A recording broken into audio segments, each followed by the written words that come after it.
Some of you know the drill. Some of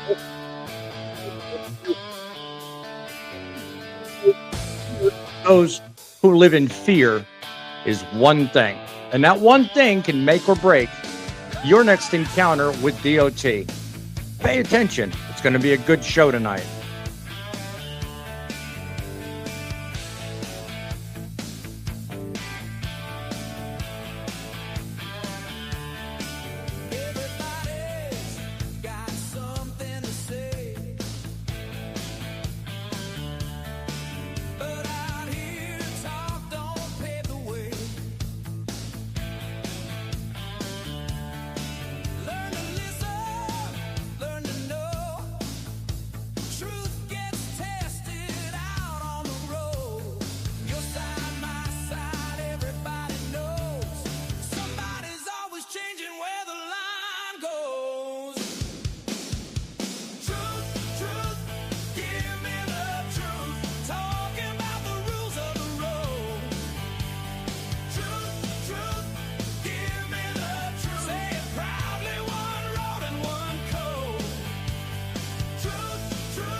Join us tonight as we have an informative show talking about inspection levels, things covered in inspections, and things we do every day. And you tell me if you think you have the missing piece that answers the question, will it make it, sir? And let's take inspections to the front lines with our friends over at WeTheTruckers.com. Joining us backstage, we're having a bunch of guests, and we're also talking about road conditions, driving through Indiana. Something you need to know in the event that you have a route taking you through Ohio and Indiana. What some of you, or most of you, could actually miss about inspections tonight, we've got some information you'll not want to miss. And you ever wonder if things could ever get easier? Well, the folks over at We the Truckers are doing their damnedest to help make things easy. They want to let you know about some resources that they have. And this is the Truckin channel to help you understand just that. Tell you what, we're going to start off, in fact, with that walkthrough on We the Truckers. Do you ever wonder when you live your day by day and go through? I find it interesting that a lot of times the last people that are ever considered for knowledge and resources, it's usually the truckers. Well, I've met with and spoken with personally a lot of the people over at We the Truckers, and people in trucking seem to know a lot about everything, but very little about nothing. And their aim is to help inform everybody about issues, about resources. And when you think about it, everybody's an expert. Everybody's got their favorite YouTube channel, their favorite social media hub. I want you to put this in your favorites, and I want you to check it out as you get the time. Here's what I put together as a need to know for WeTheTruckers.com. You've already made the smart decision to listen to Truckin City Media and let your voice be heard. But ours ain't the only resource. If, for example, you wanted to find out information on how you can help affect change, there's WeTheTruckers.com. Simply go in and count on We the Truckers being designed to be more than just another website. It's a resource to help build drivers, help educate drivers, and cut through the noise and get closer to the information that actually matters.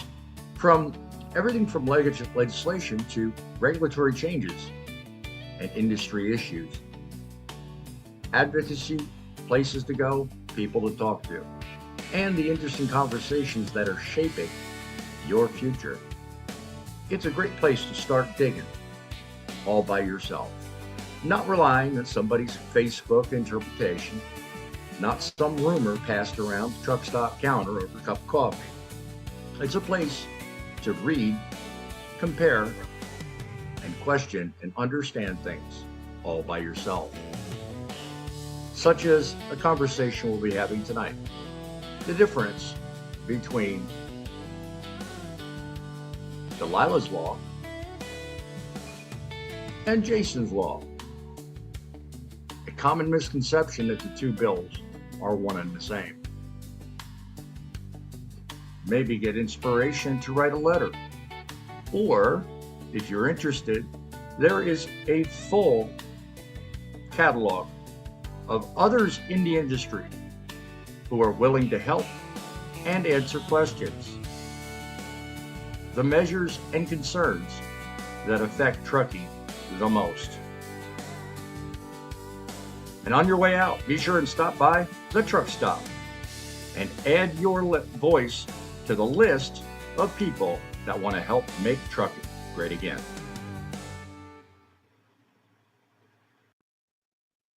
Let me tell you something. I've been browsing that very site myself, and I find a lot of information there that is all put in one place.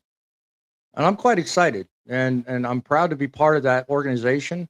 I'm proud they're working with me, and go on over there, WeTheTruckers.com at your soonest possible time.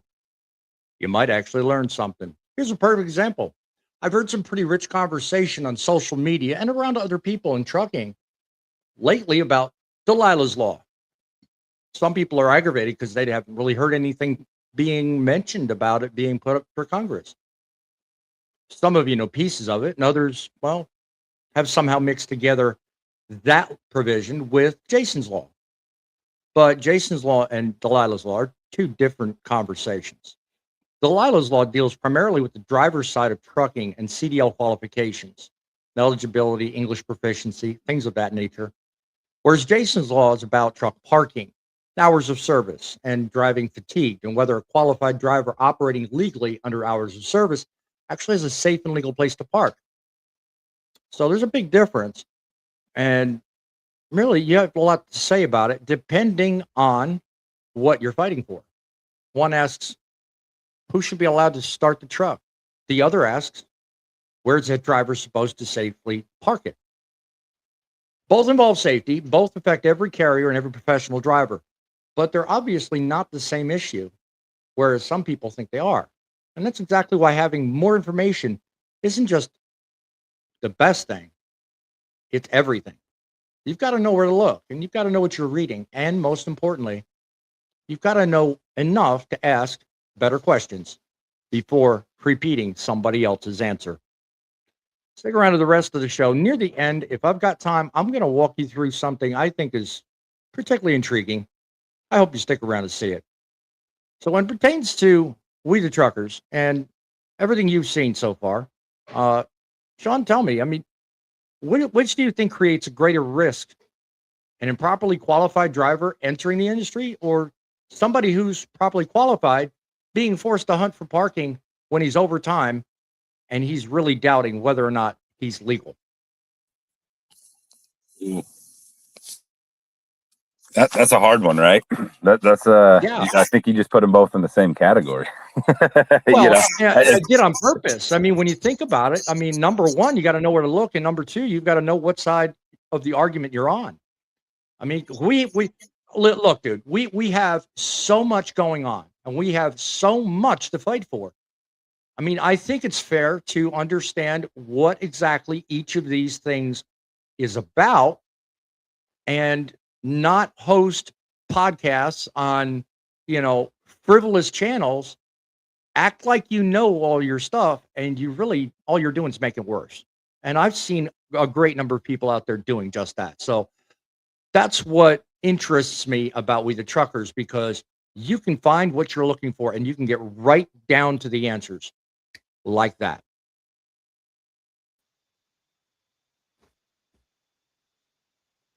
I mean, when you think about it, that to me is better than any resource, especially when you consider the fact that there's a lot of false information out there. You know, um, who can think of false information that flies around? It's real common.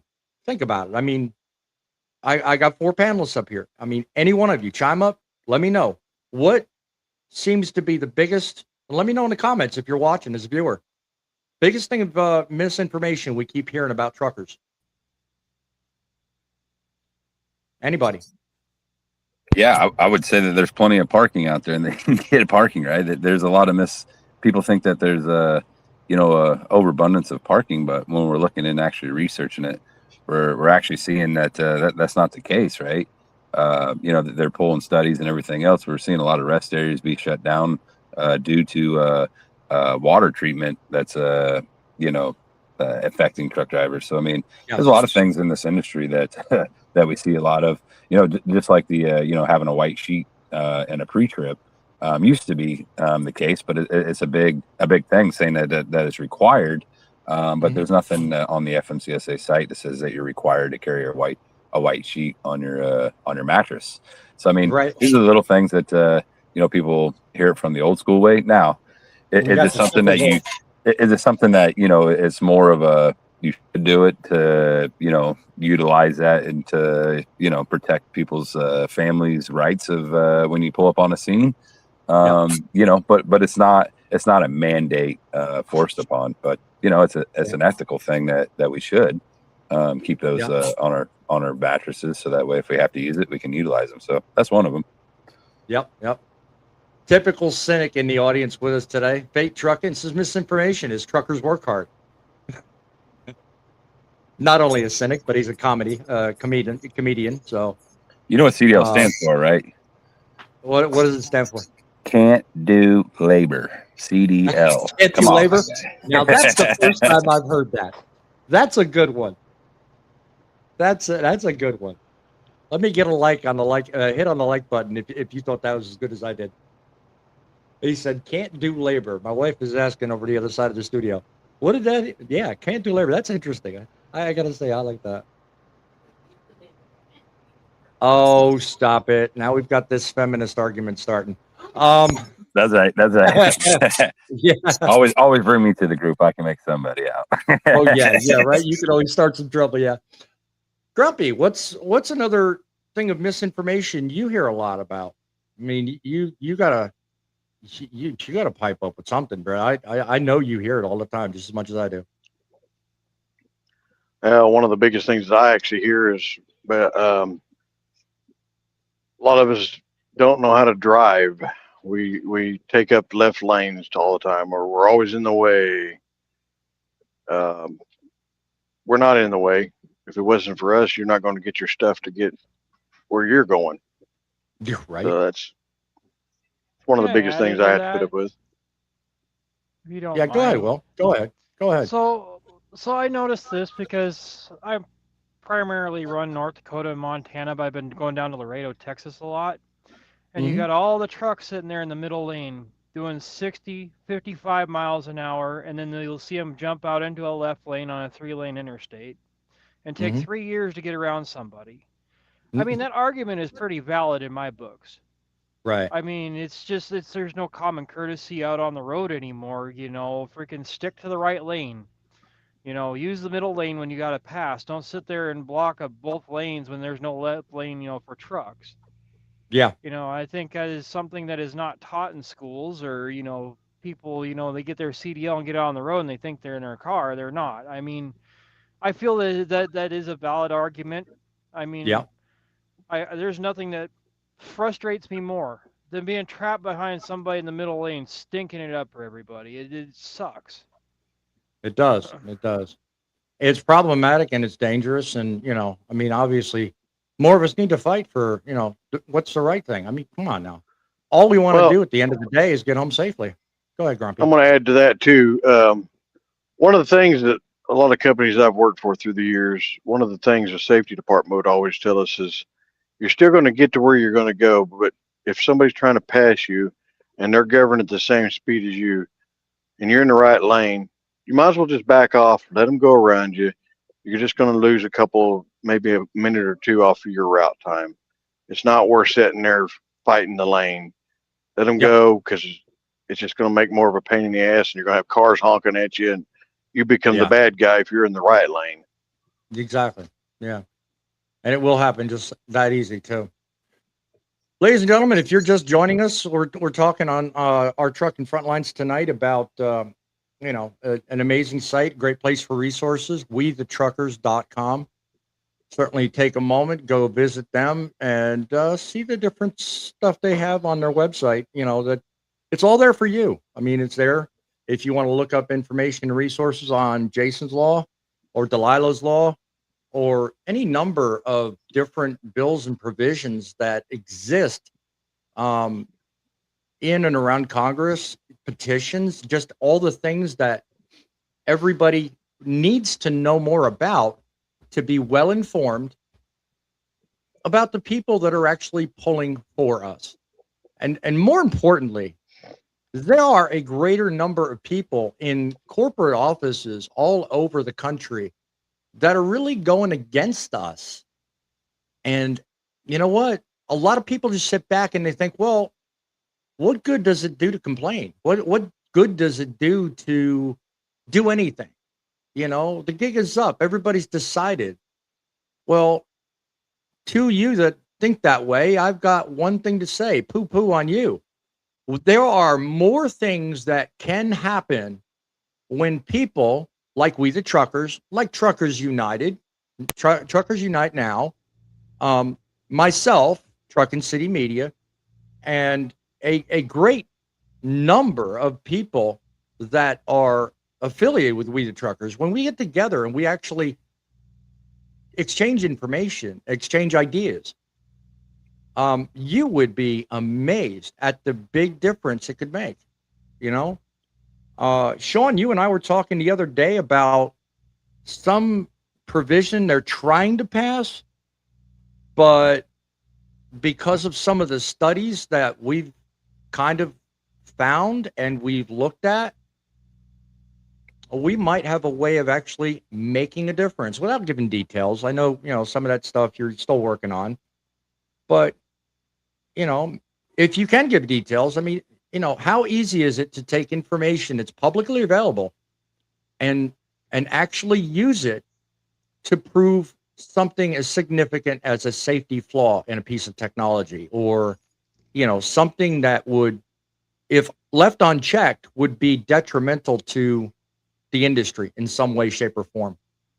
Yeah. So, I mean, if we want to, it's real simple, right? It just takes time. And I tell drivers, look, you are volunteering a lot of your time when you're waiting on that load at the shipper, those 2-3 hour wait times or 4 hour wait times, and they only want to pay you for the, those first 2 hours that you're not getting paid. Take the time to investigate, right? Do your own research to see what's being passed down. And I say this as professional driver, that's part of our job, is to see what the laws are coming down and being ahead of the schedule on it and seeing how you're going to have to adapt to it, and as far as looking at what's going on and trying to predict what's coming out by looking at it and being involved. I mean, for example, we're talking about inspections tonight. We're looking at Sean Duffy right now has a thing that he wants everybody's driver license and social security number, put it into the FMCSA data file. Then they're going to transfer that over to pre-pass and DriveWise. So when you drive across by a camera, we talk about inspections. You're going to see exactly why that is. Keep going.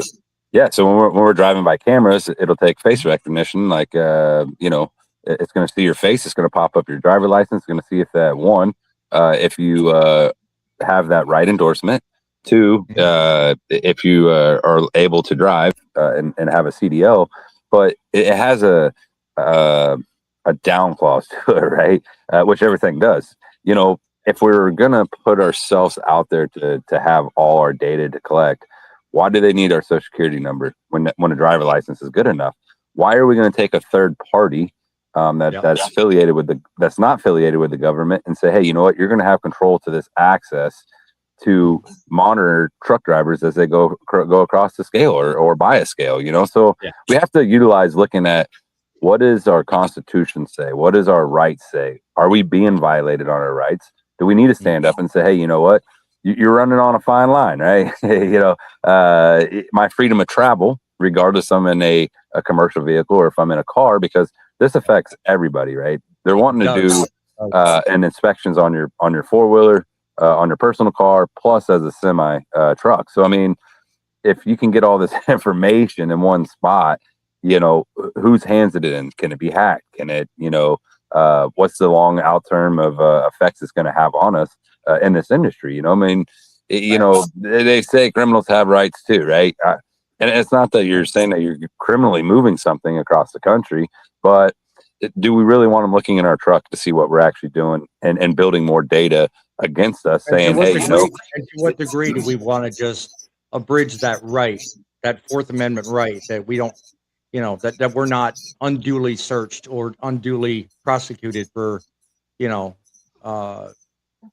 not paying attention to our Fifth Amendment. I mean, there's so many areas where that applies. Yeah, and we're seeing that with flock cameras already, right? Cars are getting pulled over and they're not, they think that they're armed and dangerous, and it's just a little old lady in there that they come at 100 guns pointing and then walk backwards, and then they put her face in the ground, and they finally realize, oh yeah, you're not the one we need. So, do we really want to put our American people in those harm ways? Because to me, accidents happen, right? And if you're pointing at something, you tend to use it. Good chance you're going to have an accident. Yeah, absolutely. So, I mean, there's innocent lives involved into this stuff. So we have to protect our people at the same time. They're saying, hey, let's make it easier. And only that, we look at the value of it, right? We pay trillions of dollars into taxes for them to maintain DOT officers out there, right? And I get it.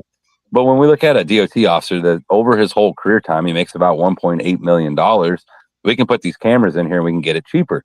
But what are we doing with the money that's left over? If you're going to say we're going to put all cameras up and we're going to make cameras enforcement, and then we're allowing to arm third parties, that right to have that power as a police officer, So not are we arming our citizens to be against us? Because technically that's what they're doing. If they can, if nothing else, if nothing else, they're arming the law enforcement to be against us. And that's something I think people miss. And that's, they're indirectly pitting law enforcement against the individual.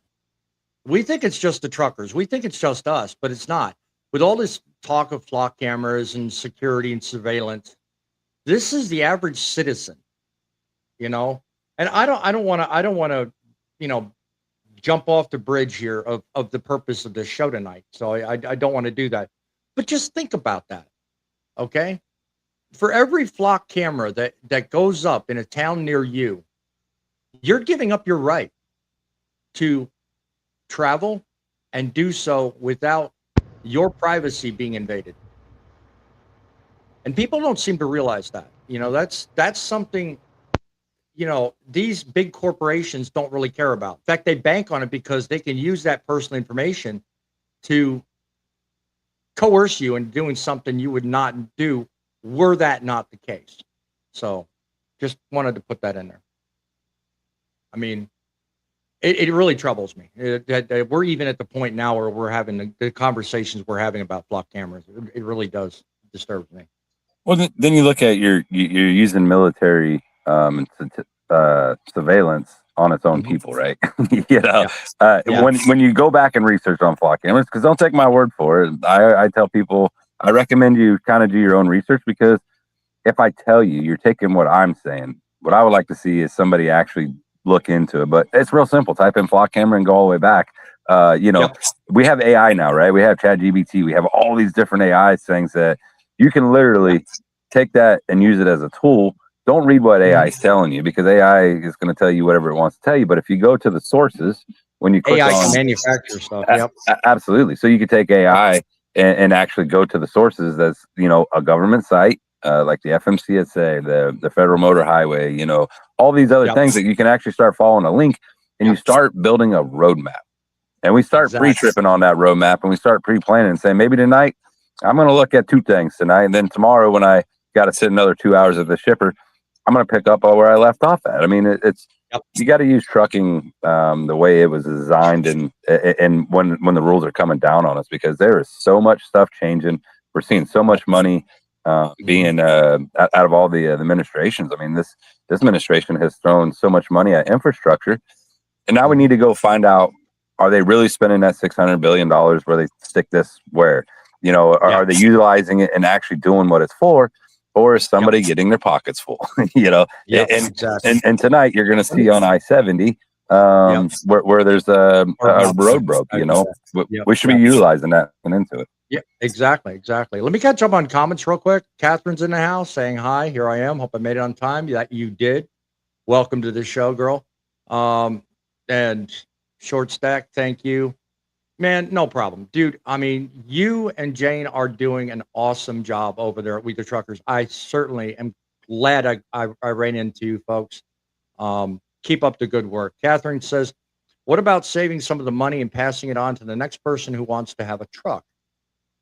I don't know, right there. Agree. You know, or even put it back into the truck driver's pocket that they're spending and overutilizing, right? Let's get the drivers the more wage, because if you give it to the carrier can give it down to the driver where it belongs. You know, we're always looking at how we're run like spreadsheets. Honestly, I keep telling everybody, like, if you look at a spreadsheet, that's how we're ran.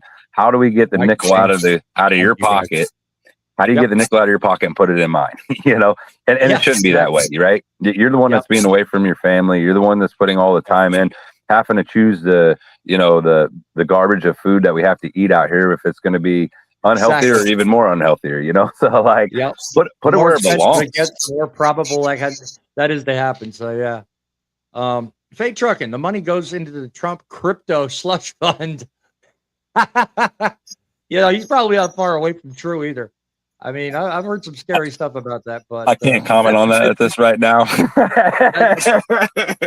My friend, that is a whole different show coming in the near future. That's all I'm saying. Good point though. I like his cynicism. Chief Freight Hauler, welcome. Thank you for joining us tonight. Good evening, everybody. Thank you for being here. You see with the truckers evening. Thank you. Glad you joined us. Glad you saw that. Definitely great people. We the truckers, definitely check them out. And like I said, if you guys are interested, stick around just near the end of the show. We're going to take a little bit of a walkthrough on something I think is pretty good. And heck, you never know. If you've got a decent YouTube channel, it might interest you. So stick around for that. Last question on the topic we're actually covering right now, and that's this. Delilah's Law reaches beyond the CDL itself. It targets CDL mills, certain foreign dispatch services, and brokerage practices. Let me ask you, is that necessary in reform, or does it make the legislation broader than the bill needs to be? Because I'm sitting here wondering, the reason I'm asking that question is because that bill was put up in February. And here we're working near the end of August, and nothing's been said about it. So I'm really wondering if maybe there's just too much in it, or maybe a hidden reason why this thing ain't coming through. What do you guys think? Put something in the comments. Let us know. Grumpy, what do you think? Do you think they're hiding something? Do you think there's a hidden reason? Maybe they don't want to discuss this? Well, I mean, it was a touch and go subject at one time. You know, a lot of people were for it. Mm-hmm. A lot of people were praising it. Yeah. And I think it got kind of buried due to the factor of what's going on. Right. I'll just say across the pond, but not too far across. When stuff like that happens, and then of course this is, you know, what do they call that? Pre-election or whatever it is, where you decide if you want to keep your president or something. Or, I can't remember what it's called exactly. But talking about the primaries. I mean, there we go. Legislation being voted on right now.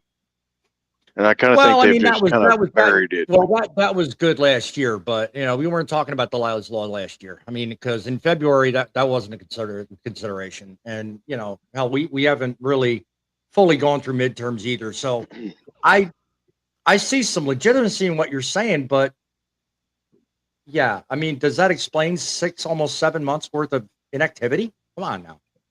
You really think that's it, Grumpy?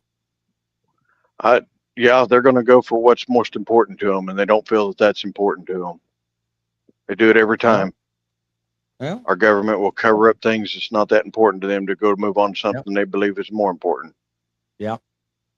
Sumper, what do you think? For years, and they'll continue it. Yeah.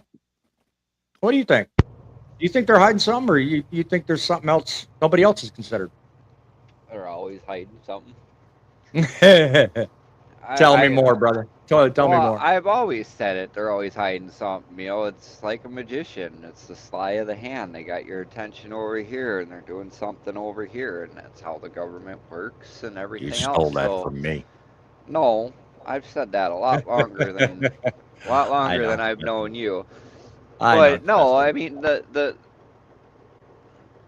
now they're sitting there talking about this stuff. Okay, so what's the real reason why all of a sudden this is an issue? What are they trying to add into this 250 bill or whatever else so we can't see it? But then we got people like Sean who digs through that to see if stuff's changed or whatever else, which, hey, kudos to you, Sean. You got more patience than me. I was going to say, he's digging a hell of a lot deeper than I ever dreamed of. And I thought I was doing something until I met him. I was like, holy crap. No, that's what it is they're distracting us about these issues because they're trying to get something else added into it or push through. It's like this whole flock camera thing. That's been around for years. They were on police cars. And now it's a big, everybody's making an uproar of it. It's kind of funny how they will do something and it's been out for years and now all of a sudden everybody's making a big issue about it. They make an issue when they can make a buck. It's like Chief Breitholer says, I hope no one's holding their breath waiting on a politician. Good point, my friend. Thank you for adding that, because that's honestly more true than anything. Will, what do you think? I'm not going to leave you silent on this. Well, I gotta say I agree with Sean. I mean, there's more to it than I think that if I were to go down this road with it, it would be an all-night event. My thoughts on why they're doing so much surveillance on everybody and everything else. But it's not really necessarily about the safety of traffic anymore. It's just more or less taking accountability for who's on the road and who's not, what information they can gather. America's a big corporation, and I feel that a lot of anything that we have, that is tied with the government gets sold out to somebody else, and somebody else pockets the money from it. And I think that's about all I got for that. Well, you said a whole mouthful on that one, I'll tell you, honestly, because there's a lot in what you said, because there's a lot of truth in that. Not so much just from you, but everybody here. So, let me see. Incoming comment. So talking about the Delilah Law and the Jason Law, right? That part of that's going to be in the Build American 250 Act, that they're actually trying to smush that in there, right? I call it the purse. If you ever hear say the purse, I'm talking about the Build American 250 Act. And here's the sad thing, right? We look at, like Grumpy was saying just several months ago, we were talking about this Delilah Law, and that was everywhere, Delilah Law. It was. And I feel bad for the family, right? And here's why. You have politicians that were using that family to get something to pass for them. They thought that it was going to actually go, and then it didn't. So now they got to put it in the Build American 250 Act. And, they were out, getting out there and shaking hands with truck drivers and everything else. But now it's over, right? So now what did that family really get? And they got blasted in the internet, the TV. This kid is a young girl, right? She's like she is, 5, 7 years old. 7, something like that.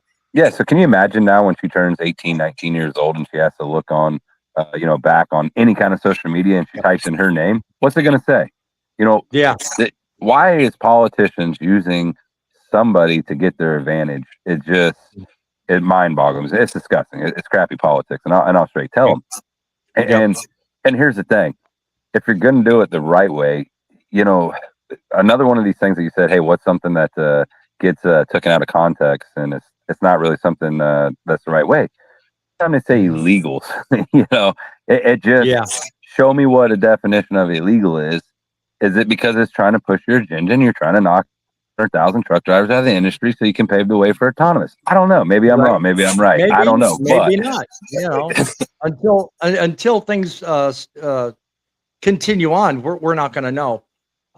Just warning in advance, Thumper, Will, you guys may have to reset. Just warning you because I had somebody join me backstage. Want to introduce another frequent flyer on the program. Fate Truckin in the house. Boom, my man. Good evening to you. Good evening. Good evening. So far with everything we've talked about, what say you on that, man? Well, I just find it funny that it only took us 25 years to get to this point. 25? That's all. Not 250? Not 250? Nope. 25 years. Does anybody know what I'm talking about? What happened 25 years ago? Well, I was focused on my business, and then I finally decided I could start researching. No, I'm kidding. Called the Patriot Act, my friend. We have been under surveillance since 2001. And if you remember, a lot of people put up stink back then. And do you remember what the biggest saying was? Oh, I don't care if they're watching me. I'm not doing anything wrong. This started 25 years ago. Right. Those laws that the Patriot Act allowed to infringe on what we would say are constitutional rights have been mandated a little bit, but the laws are still in effect. No administration has reversed those laws that were put into place without any of us really knowing about it. It was all done behind closed doors back in 2001. Right. So I'm gonna say the same thing I said there. Definitely paved the way. You're right there.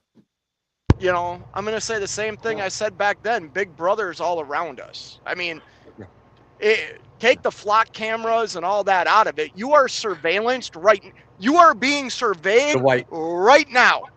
The wife pointed out the Orwell novel, 1984. Yes, it's Big Brother. Yeah, but how much is too much, right? How much is too much when we're starting to use technology? Who says too much? Who collects it, right? Who's collecting it, right? Who's collecting the data? Who's collecting the videos and the pictures, right? Is this government officials or these third-party, outlets saying, hey, you know what? We're going to sell a picture of your face to Walmart to see if you need suntan lotion, right? What is too much is too much. I don't disagree with you. I think Cheap Freight Hauler makes a point, and I'm hoping he's trying to make the point. I think he is. It was, if I'm not mistaken, Benjamin Franklin said something to the effect that when you want to have security, you have to give up your freedoms or something. You give up like privacy. That. Yeah, you give up privacy to get give up privacy for security. Yeah. But I keep thinking about that every time we talk about this flock issue, and it almost looks like that's what Cheap Freight Hauler is trying to point out. So don't know what that is, but. So the way I see it, and Fate, I agree with you. Back in 2001, what happened to our great nation in 2001? We got attacked. So we all got defensive and be like, you know what? We don't care. Do what you need to do to protect us. Yep. And now here we are 25 years later. It's it's a big issue because there's I guess kind of what I'm saying is the generation back then was fine with it, and the generation now, there's such babies and whiners that I see that they're complaining about everything, and it's just something. It's just something for them to complain about. Mike from We the Truckers. Good point to make. Yeah, Fate, 1 second. Safety is a BS excuse to get their way. Go ahead, Fate. So good point. So, like, I'm not in full disagreement with you, Thumper. I am, like, on my personal side, because I think the statement we all didn't care. A lot of us did care.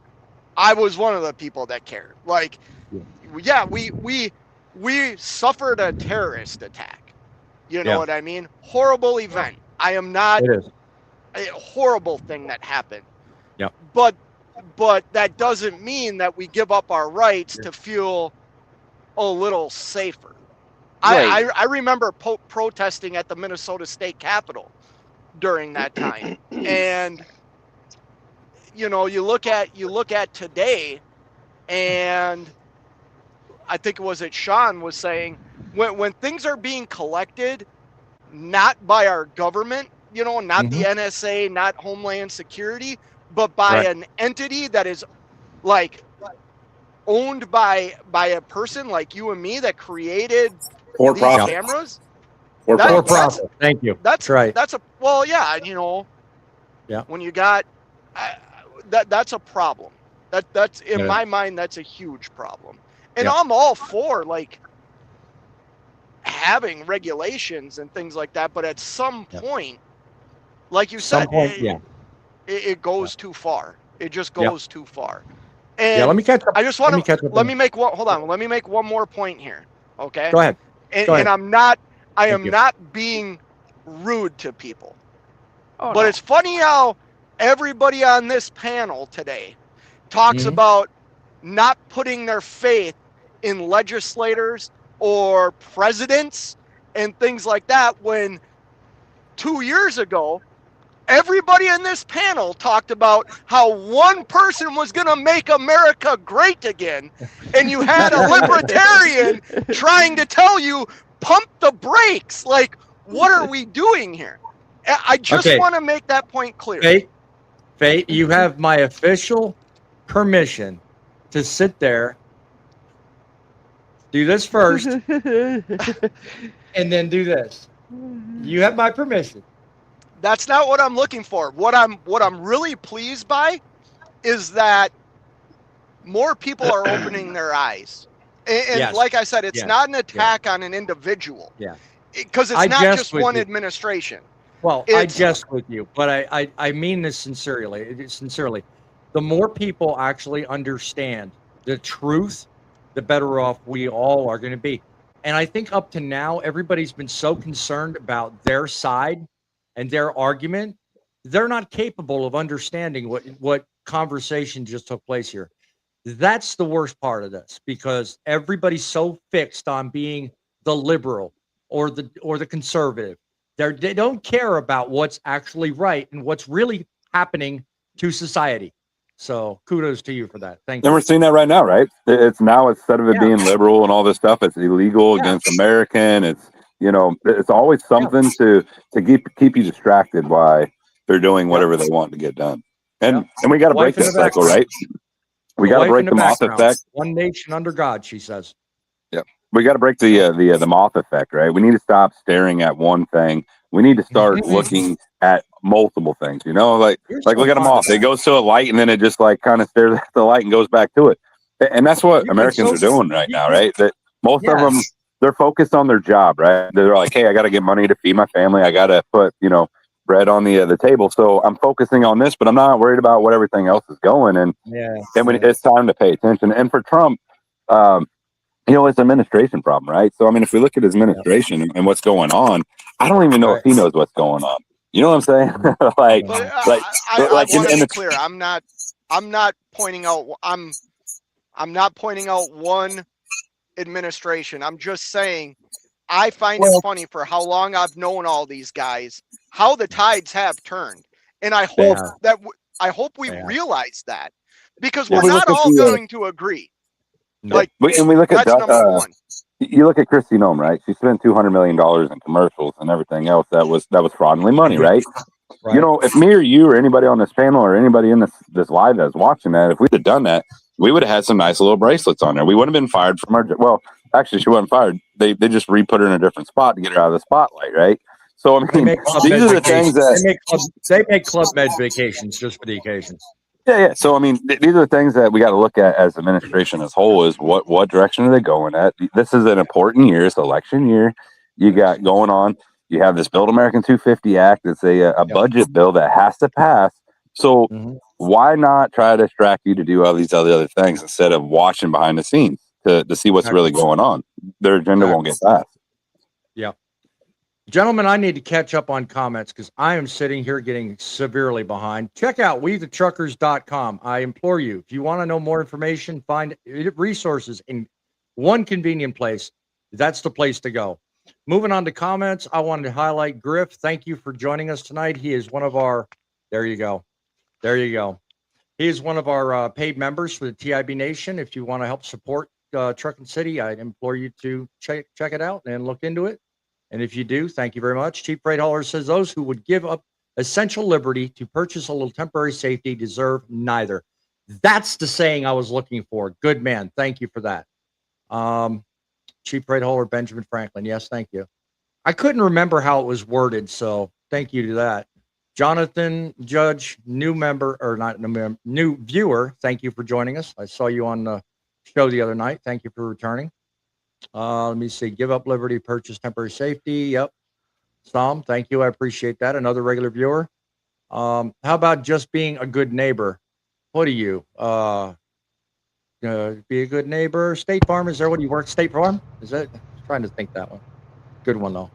Treat your neighbors. I was thinking he was Mr. Rogers, but well, there you go. I wasn't going to go there. That's an insult. Come on, now, stop. A beautiful day in the neighborhood. Neighborhood, right? Yeah. Don't put that song in my head. Shame on you.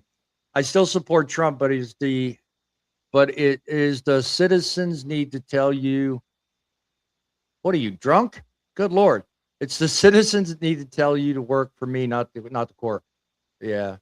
I hate texting while I'm driving. Sorry to hear that. I'll forget. Griff. Yeah, I'll forget. Yeah, I can't stand typing those little keys on the cell phone. So yeah, I know the challenge he's got.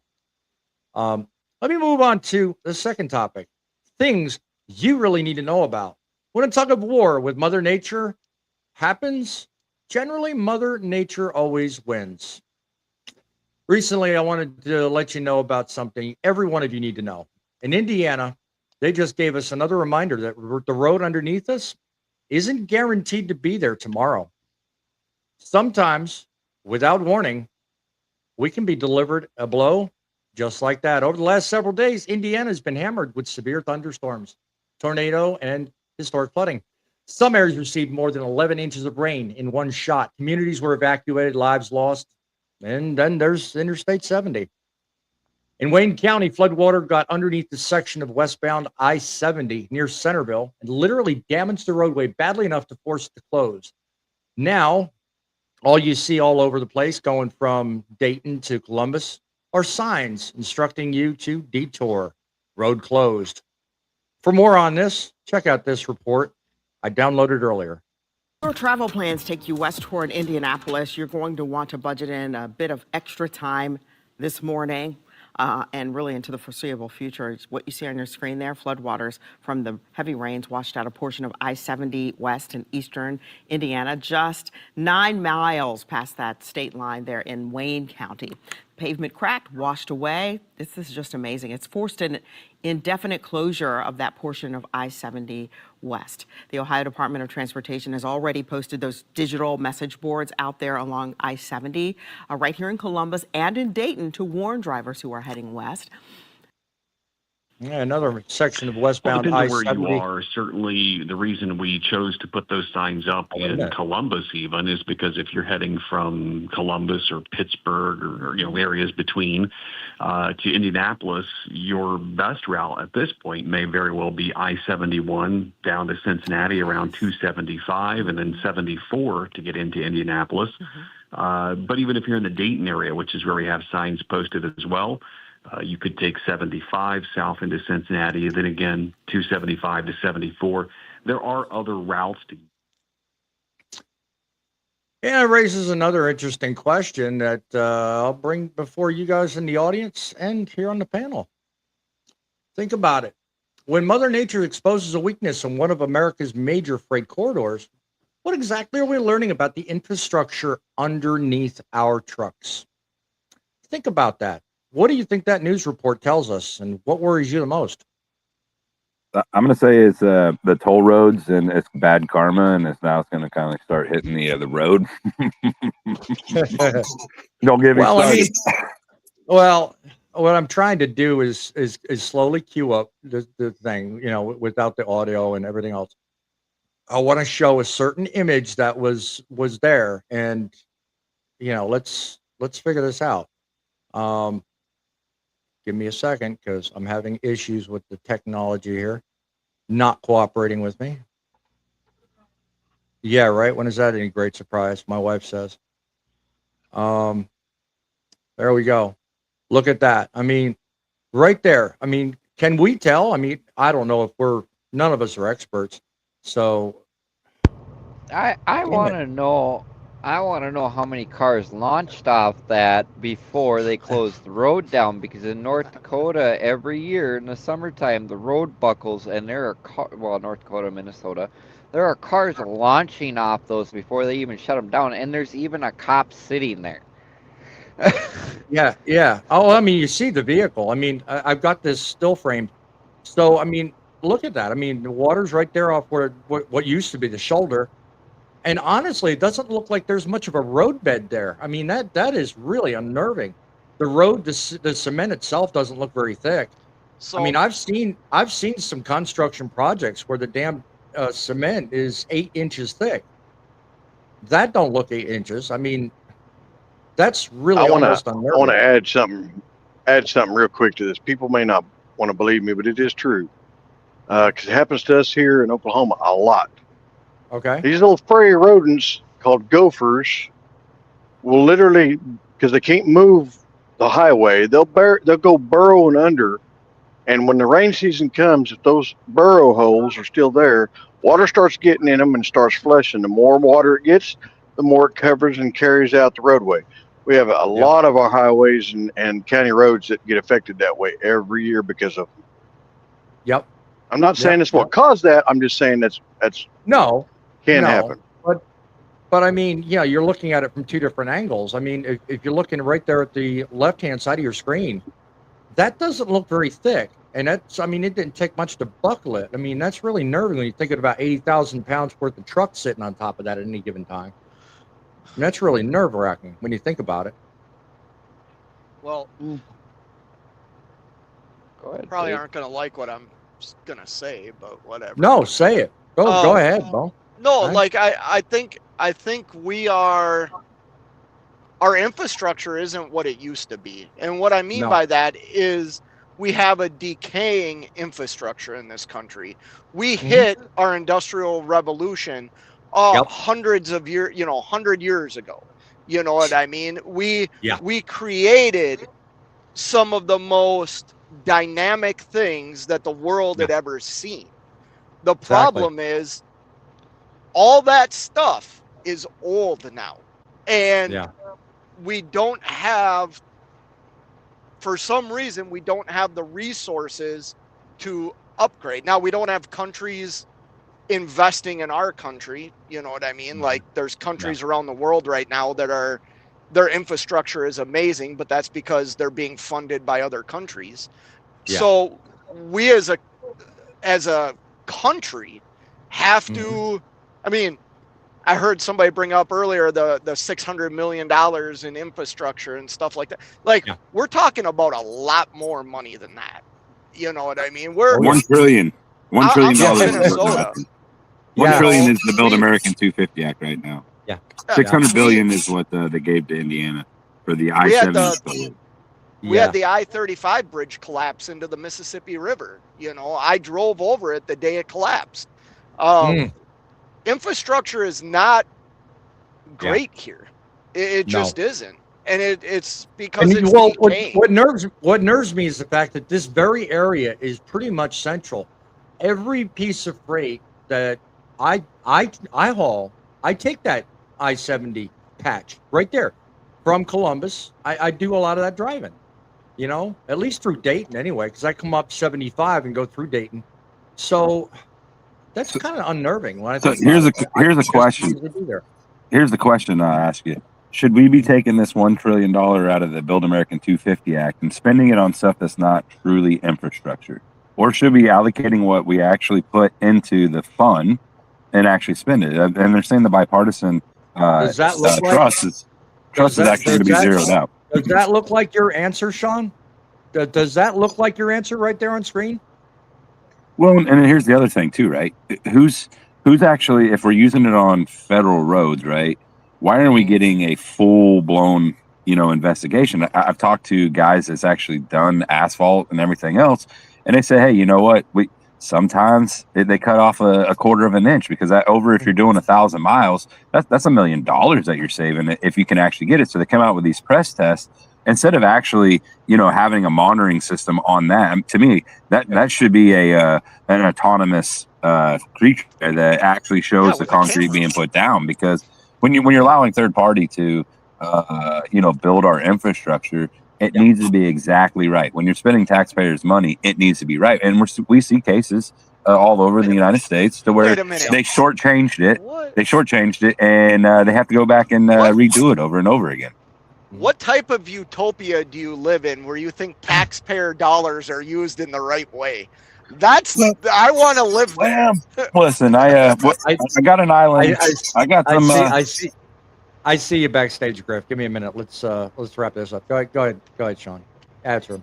No, I was just going to tell him I got oceanfront property in South Dakota if he wants to buy some. If you think that I don't believe that they spend it the right way, there's no way the numbers just doesn't add up. If you start taking what they're getting paid and then start comparing it to other places, and I get it, government pays a little extra, but if you're paying that little extra, go the extra mile. That's the way it works. And like I said, you can look at studies and look at other job stuff that they've done that they've shortchanged it. And who does it affect? Does it affect his pocket if he doesn't get caught? No. But who it affects is us as truck drivers. That seat's bouncing up and down, the potholes, the whole 9 yards. It's crazy. Good one. Yeah, it's real funny. Is a couple weeks ago we were talking about the infrastructure stuff on the 250 bill, and I brought up the point. Why put it towards the housing when I'm sitting there going across Indiana and Illinois, bouncing down the road and getting kidney stones? Yeah, right. Yeah, and I think it's kind of ironic that I said that in this road collapse. Yeah, and that's the other thing. I didn't even think of that until you just mentioned it. That's the worst damn state for roadways I've ever seen in my life. Chief Rayholder says, did anyone actually believe Indiana roads were guaranteed to be there from 1 minute to the next? Good point. No. Good point. No, if you go I-70 right now, where even before this happened, underneath that where they had the construction zone at, I was driving down through there. I got pictures of it. You'd see toolboxes that were torn off the side of the trucks. There were straps laying all the way down, tarps. If you ever need a tarp right now, go down the I-70 on the side of it where they're doing the construction, because it's just somebody has lost one or two of them. I was seeing brake chambers out there. Mike in the audience is asking, where is the road closed? We went from Columbus, Ohio, all the way to Indianapolis. From what I understand, it's the westbound section between Columbus and Dayton. I don't know specifically, but according to the report, that's what they said. So just let me know in the comments, Mike, if you want me to replay the report. I'll do it. Because I'm going off what they said. And another, funny thing about it is I'm bringing up a point here is. So the route that I normally take, I travel down, was that 24 from Illinois into Kentucky and stuff. Well, lately I've been rerouting, jumping on 69 and then coming down through Bowling Green, that route and stuff. And my boss, he goes, well, it adds 60 miles to your trip. Why do you do that? I said, because I don't get my guts rattled out from the road going that direction. Yeah. And he actually took that route when I went home. He covered my route. He took it, and he goes, okay, I'm cool with you adding 60 miles to your trip because it's that much smoother. Because some of those potholes and stuff that you hit, you think the front end of the truck is coming out. Yep. All right, let's be mindful of mute, guys. Let me get to a guy backstage. Welcome to the world's worst typist on a cell phone, Griff. I'm glad you can make the show. How you guys doing? We're doing great on this end. How about yourself? Doing pretty good. I'm at home. Stuff. I'm going to be taking my truck back up to Kansas City. I'm going to be helping my brother out because he hurt himself. I'm going to be running for him for a little while. Well, I hope you're not running I-70 anytime soon. Oh no, but I'll start out 8 inches. Just catching up on the comments while you're here. So glad you could be here. Did you want to chime in on anything in the first section there, or are you talking about Delilah's Law and Jason's Law, anything like that? I mean, I'll give you a small chance to catch up. Not really, but there are some good things to those elements that need to be implemented, but you got to have politicians that want to implement it. Yeah, I got to have people equally involved. I mean, you know, the nice thing about WeTheTruckers.com is they put all the resources for current issues and items in one place. So certainly, once again, take the time, go ahead and look it up, and you never know what you'll find when you're looking there. I mean, it ideally has ways to contact local people too, but I haven't dived far enough into it to be any good information to you watching. So once I know more about that, I'll certainly pass that along to you. But I don't like saying, you know, stepping out in front of my skis and talking about stuff I don't know about. So, but that is one benefit. I mean, if you want to contact people close to you that know more about trucking issues, that's the place to find it. Say probably start out 8 inches. Thought it was about ground down over the years. Who knows? I mean, a lot of it could be wear and tear. It could be, but there's usually, to my understanding, at least an 8-inch road bed. And then on top of that, there's cement. So obviously a lot got undermined on that section of roadway. So I don't know. That it looks like piss poor work. That's all I'm saying. You got to consider a lot of the interstate road systems almost at least 75 years old. Some sections. Some of it, yeah. But who knows? I don't know if that road classifies as that though. That's the trouble. That's true, but it will that road is 70 going along Ohio, so it will knock you to death. They at least make the hole right there at the state line of Indiana and everything. Yep. Well, here's one thing, and Billy could vouch for this too. Is like, let's use North Dakota as an example. They sit there and they got all this money to redo the interstate, but they will redo the same stretch over and over and over again instead of actually fixing the problem that's further out, like 5 miles down the road. My background isn't allowing me to let you guys see, but my wife hands me a little written note, which you can't see because my background is screwing me. She says, "Wow, finally men in a podcast who know what true 8 inches looks like."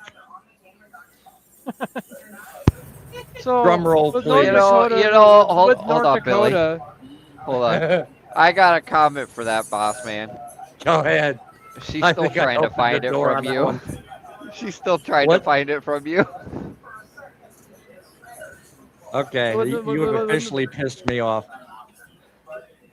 Anyway, in North Dakota, they'll freaking make the roads really fancy and nice for the first freaking 10 miles you come into it. So that way, you know, it makes Montana and Minnesota look bad. You get into the middle of it and it's no better than Indiana. I swear to God. Yeah. It was perfect. It was great. And let me see. We don't need to raise the diesel tax. And we also need to stop giving truckloads of money to other countries. Amen, Mike. I agree with you 110%. That is most definitely probably addressing what you said earlier, Sean. So yeah, absolutely. I mean, the infrastructure bill, if you look at this, you know, now we have anti-Semitics on the show too. What's that, Fate? Nothing. I was joking around. Good to you. That doesn't surprise me. Keep going, Sean. Sorry. No, I was just going to say, if you look at it over the time, with every time there's a infrastructure bill, right, the money hasn't been allocated to the right proper channels. I mean, the last one we had, No, and then if you look at the Biden ministry, you can go all the way back. When we're testing our roads to see, they go from on a grade of A, B, C, and D, right? And we're sitting at a level C right now of our infrastructure as a whole. So let's count bridges, let's count railroad, let's count waterways at the same time. But you can see where it's clearly the problem. You break it down by category, and it gets even scarier. Yeah, that's what I'm getting at. So you hide the better rail against the the roads that are bad. No, I'm talking about just bridges. What letter grade did they apply to all the bridges all across the entire system? I think it was a D. And it's a C right now, is what they're estimating. No, I was told it was F. No, I know they just some scary. I know stuff. they just did a big study on it. Yeah, Duffy was in Congress, was talking about it. It was sitting at a C, is about where he was sitting at. Is where it's sitting at for the. Yeah. Please hold. I will look. I don't doubt that, my friend. Yeah. Yeah, it's I think it was a D, and then now it's moved to a C, and that's just because road construction is going on. That could be. That could be. Pretty sure it's a C. They're already talking about freaking raising the gross vehicle weight limit up to that 90,000. I know I brought that up before, but just considering you did, and considering we've got D and C categories on bridges, it's ludicrous. It's stupid. They claim that if you put more weight for the on the vehicle, it's actually going to create better highways. I don't know where their studies at, because every time I've looked at studies, it's just to prove something that they need to be done. Are they raising it up because they need more technology in the truck that's going to weigh heavier? Is it because they're wanting to bring batteries into the industry for AVs? There's a reason why they're wanting it to go up. Some of it. But this is a personal freaking observation, me coming from a state that runs over 105.5. Our roads are better than 90% of the ones that are stuck at 80,000. Oh, I won't disagree with that. I won't disagree with that. They only want to go up on weight just for they could put more weight on the truck. Hold on. That's a very good point, whoever just said that. But what state are we talking about? Minnesota. North Dakota. I think that's what he was talking about. North Dakota, Montana, Idaho, Oregon, Washington. Oh, I thought you lived in Minnesota. Okay. I live in Minnesota. Okay. Yeah, I know you do. I thought you did too. Billy North Dakota and in South North Dakota. Yeah. Okay. Yeah. But okay, so when I lived in North Dakota, sorry, go ahead. Go ahead. Well, I looked up what we're talking about. We are at a D, and there's 18 categories. There's 623,000 bridges across the country, which 49.1% are in fair condition, 44.1% that are in good condition, and 6.8% that are in poor condition. And that was a study from 2025. Wow. Yeah, it changed. We're in a C now. You said that was a D? Yeah. Yeah, it's a C now. Sean Duffy was just in, I think in May or June, he was actually in front of Congress explaining, well, couldn't have been in May or June. It had to be like in April, because they were still in session. So, yeah, we were in April, we were at a C. Well, that's a politician. You trust a politician? I don't think anybody does. I don't know where he's getting his numbers from. So if you look across the interstate, what have we seen that's being rebuilt as far as bridges? I see a lot of overpasses that's being built, but not really too many bridges over rivers. So how do you come up with the numbers, right? How do you play with the game of saying, hey, this is where we're at? Yeah, This is from the 2025 infrastructure report card. Yep. Is where it's from. The information that I got, and that's the most up to date on here so far. The question I got for cheap freight hauler is: will that trailer he's talking about in the comments actually make it that far? Spring ride trailer? I thought they did away with them years ago. No, we got a 2015. That's a spring ride. And that thing actually rides smoother than our fucking air ride. I was going to say, boss man, you can't be getting all that nice equipment. We get the hand-me-down over here. We get that hand-me-down equipment. You know what I'm saying? Yeah, spring ride. If you cruise and don't look in the mirror, you'll be just fine. Yeah, Mike with the truckers. Just so you know, this report we just previewed. The link is in the description, and it's from a report filed 3 days ago. So most likely did happen after you passed through. So, yeah. It's so. I was going to say it earlier. It is open now. The I-70 is open. It is reported open for westbound side. It was actually one of their record times building that bridge back. Yeah, I would think it would be like detoured after, exit to exit probably, because it's something like what we saw on film. Yeah, it happened Friday morning and was open back up. Or typically they'll do that one lane in kind of thing, one lane east, one lane west kind of thing. Yeah, we've seen that all over the damn state. So that could be it too. Kind of like That's called a crossover. Yeah. Okay, Mister Bull of the Woods, welcome in. Glad you can make it. Government page, you can find House and Senate members with emails and phone numbers. And I tried looking at information, but it seemed like you guys had issues. I couldn't find it, so that's why I didn't specifically mention it.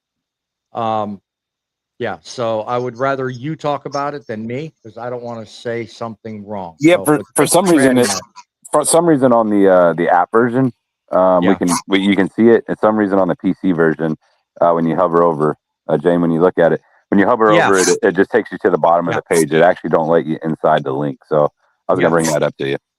Yeah, because that's the issue I was having. I wasn't looking at it on a phone. I'm looking at it on my laptop, and it just was grayed out. I couldn't do anything with it. What's that, Grumpy? Was you able to get that footage of that video I told you about last night and I shared to you that I wanted you to play today?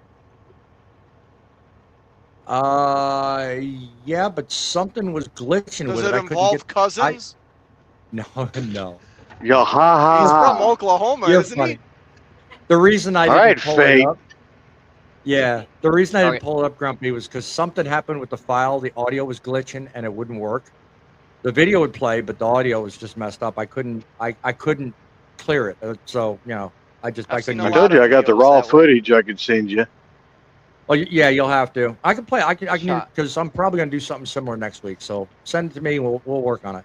So okay. To back up Sean's, I did a little more digging. Yes, we are at a C. 44.1 are in good. 49.1% are fair, and poor condition is 6.8. I was gonna say, don't be questioning me. No, I'm just saying I remember it is because I actually seen Duffy when he was actually talking about how he took a couple $1 million from Boeing and a couple $1 million from other people to go on his across American trip, and I was just like, wow, we got bad roads, but you're going to take a trip with your family across the country to show everybody the national parks. And then that part stuck with me was what rating we were at. So it's weird things in life that it's just all like, you'll remember the C part, but the other part I was intrigued of is how much money he took. It does go in here, the funding gap. It is estimated $191 billion to repair everything to be at an A. And we got $1 trillion in the Build American 250 Act that could fix it to make us all the way back up to A. But yet we're going to spend that in autonomous. We're going to spend that in tons of different directions instead of taking what it's actually was meant for. Well, I mean, some of it you got roads too as well, bridges, roads, rivers, and railroad at the same time. But he just announced Friday that he's given several millions of dollars to rail to fix the rail system. So, Chief Rayholder with a question: did it move from D to C because of the road work, or did they lower the number range that determines what C or D was? He said it was based off of everything. So, for what he was saying was that's part of rail and waterways as well. So if if they clean up the water a little bit or cut trees down to clean it up, that falls into our infrastructure as being that makes it to a C. Yep. Mike says, let's waste more money on another useless study. That's right. We know how he feels that, right? Wait till you see my research on that. You're gonna go, wow, the wasteful fraud of studies. Government as its finest, he says. We aren't even through there today. Yeah, well, you'll have to let me know if I'm.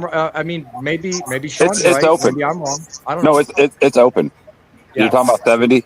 So it Yeah, happened on. I want to say it happened on Wednesday, and by Friday they had it open back up. So over the weekend it is open now. Yep. Now we're caught up on comments, people. I'm going to go into one more segment that I think will, really talk well about. Hey, we need more education on things, and let me tell you,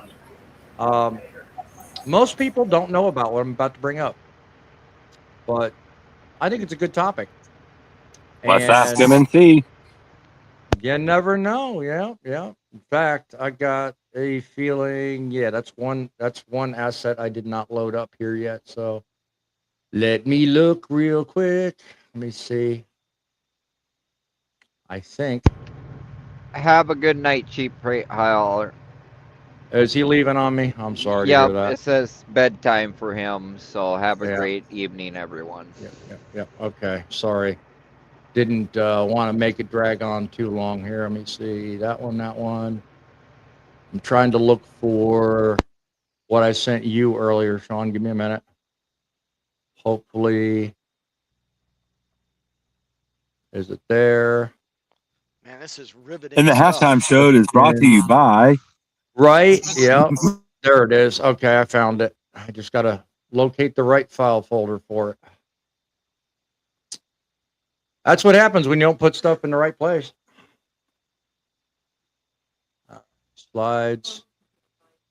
All right, dear. Easy on me now. That's what she said. That's what she's telling me.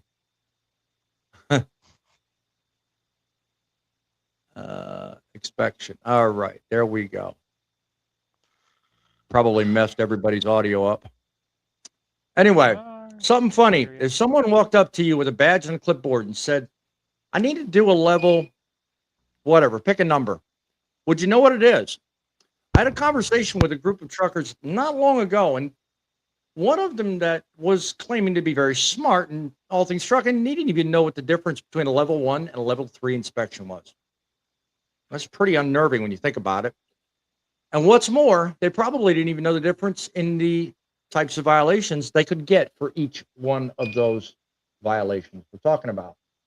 So when you think about it, that's kind of scary. So most people run day to day, and they don't even understand what's at stake, what the different type of inspections are, and what different things can happen to you if you fail or pass each one. So I thought I'd bring up tonight something that a lot of channels don't, and that's simply bring up a little bit of a display and talk about all the different levels of inspections and give you something to grow on. So let's talk about that, shall we? It's unfortunately vertical 8x11, so it may be kind of hard to see unless it's full screen. So, Sean, do you want to take over and talk about what you know? Yeah, actually, let's talk on how many there actually is, right? Grumpy, how many think inspections there is? Come on, Grumpy, don't be shy. Isn't there 4? There's a total of 8. 8 inspections. I thought there was only 3. 8. That's Sorry, right. I was away from my phone. There we go. No, go ahead. Grumpy, Sean was going to ask you, but I think we already covered it. You may have heard it. Yeah. 8. There's 8 inspections. 8 inspections, right? So when we look at the person that's actually over them is the North American Standard Inspection. That's who's actually writes what it's supposed to be. So a level 1 is the full mill deal, right? That's the one that we they check everything on you. They check it's 37 steps. They go from suspensions to tires to wheels to hazmat, securement, out of service violations, brakes adjustments, and beyond. So that's the level 1. A level 2 is a walk around version. It's walking all the way around the vehicles. It's checking for your lights and reflectors and everything besides crawling underneath it. We have a level 3. Level 3 is just basically focused on the paperwork and the driver's credentials. So that's going to be checking for your documents of your bill of ladings, to your driver license, to your medical card, to logs, to seat belt. And if it's hazmat, it's going to have your hazmat paper. No walk around. Level 4 is a special study level. It's not a routine, but it is forced on particular items for research, for enforcement. Most times, my understanding, and I may be wrong, my understanding is level 4 is utilized most times after accidents or problems with the truck in lieu of accidents. Am I right? No. That's going to be. I know one of these are because of accidents, and they're not specific. I thought it was 4 though. So it's 4 is used for special devices. So like if they're going to try out like a new ABS system, or they want to try out like a steering component, they're pulling you over to check what that study's for. So that's what level 4 is. Level 5 is basically a vehicle only inspection. It's like a level 1 without you being there. This is the one that you're talking about in crashes. It's level 5. They also check that when you're parked, maybe at a yard or at a terminal, focusing on mechanical stuff like brakes, tires, lights, suspensions, and interviews. Wait a minute. Wait a minute. Go ahead, Vic. Go ahead. How can an inspection be done on private property? So it's going to be so if there was a theft or something like that, that's going to be done on private property. So when they get there and they're investigating a theft, they can actually go ahead and do an inspection on that truck. So they're basically getting permission to say, hey, I want to do an inspection for our police report, pretty much, basically. So then we have a level 7.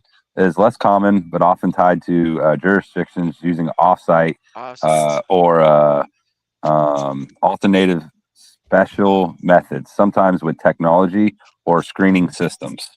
And then this gets into our big one. It's the new one that's still in the process, but we see it coming in the new future pretty soon. It's in a data phase, and that's the level 8 inspection. This is the one that we really want to stay close and monitor to it. This is the one where basically when you go down the road, it's being used by technology. This is where they're asking for our driver license or social security numbers to put into one of the reasons they're really pushing the deal on telematics. Yeah. So and again, this is something that it breaks that foundation that we keep talking about when the government is supposed to be utilizing this information, but they're going to give it to pre-pass and DriveWise when you go past the scale, right? So they're going to give them this information to be able to check your face recognition to make sure it matches to your driver license. We've also seen in the study, and we've also seen in the study that it's going to also do your heart rate. So when you're going down the road, it'll be able to do to see what your heart rate's going at. It's going to check the tires while you're going down the road. To see if you have a low tire, and then it's going to go to law enforcement. That's already being utilized. So this that's already being utilized. Yeah, absolutely. So basically, it's going to be something where if you fart, they're going to know what it smelled like. I'm going to say a little more than that, because it goes into. It's going to also read your license plate number. It's also going to make sure you have the proper insurance. It's going to make sure you have the proper driver license for that load. It's going to make sure your truck's all the way in good working order. I mean, they literally can now pull sensors off your truck. That's right. They can pull the sensors that if you're low on windshield washer fluid, right? There's actually a sensor on the truck that says that you're low. So this is why we're seeing data queues that are now being implemented more in this. Well, so they're allowing it to have a window for companies to go ahead and see if they get ticket for a windshield washer fluid. They can actually data queue it because it wasn't done. I want to add to that real quick. Okay, you know how we're talking about the autonomous stuff. Okay, remember the other day, Vince took us on a tour of the Freightliner yard. Remember? Mm-hmm. And one guy pointed out that one of the trucks, the brake. The push button instead of the old push. Thank you. Yeah, it was turned all electronic. So I mean, once they have that all done and implemented in all new trucks, it don't matter if we're autonomous in it or not. If they want to shut us down and lock us out where we can't move, they hold the key. We can't do a damn thing about it. There's no bypassing it. Yep. Sign me up. Unfortunately, they got the key on that one. Yeah. So basically, it's going to make it to where they can actually pick all your endorsements, the whole 9 yards. It'll also do your hours of service, like what's going on right now with the e-log. So, basically, this is the one that you got to really say, hey, it's too much. So, we're monitoring it, we're watching it, we're paying attention to it. To see where they're actually going to go in, because it does GPS and locations, right? So even if you drive down the road, and you know how a lot of people move and they use their personal convenience time to get going down further, if you're not using it right, not using it right, it's going to go against you on it. So these are the things that we have to look at. It's going to make sure that you have your unified carry registration compliance up and ready to go. There's a lot of guys that they kind of flip that over. So, well, they care about it. They just don't pay it until like in May, right? So now you're gonna get a ticket. Or like a lot of carriers, they run with the minimal insurance. Like they've got a fleet of 20 trucks, but they only insure 2 or 3. Yeah, so that would help pick up on that.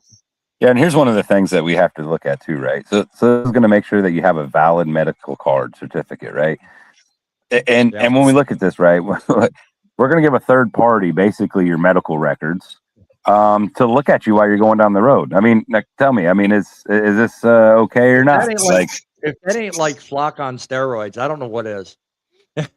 I'm sorry. That's just I have a problem with other people knowing my medical history that don't need to know it. Hashtag just saying. Showstopper, I know. Yeah, let me address the comment. And if any of you guys want to talk, you especially, Sean, you probably know a great deal about this. With the higher weight limits, I guess he was catching us on what we were last talking about. And the autonomous trucks adds about 15 to 2,000 pounds. I think they're pushing for more than that. I think they're pushing for up to, 91,000 gross? Yeah. What he's saying is, the additional software and everything else in it is about 1,500 to 2,000 pounds. Is that what he means? Okay. Yeah, that's what he's saying. So basically, with additional pounds on there, they're moving it up. I mean, you got a window of, they're not for sure how this technology is going to work, right? They don't know if it needs more batteries. They don't know anything about what it's actually going to be at, right? So if you give that higher standards, right? A Shrek mask. Good that's Lord, right, Mike. That's right, Mike. I recommend everybody to do that. You know what I mean? I mean, honestly, to protest, I always used to say there's ways to actually. There's ways to protest, and if we all was just to wear masks going down the road for a week, right, you're not really hurting anything. So, but I mean, here's the deal: if they don't know the technology, the studies that we're looking at coming into autonomous, they haven't got all their studies done. So now we're asking legislators to pass something that we don't even know nothing about. We know just certain things, and this is one of them, right? They're wanting to move up the poundage because the radar systems might have to get bigger. They may have to advance the output of lasers to get it further out there. So is it going to take a heavier equipment? We don't know. They know. So, and I have a feeling that if they show that those studies, somebody knows why they're asking for 91,000.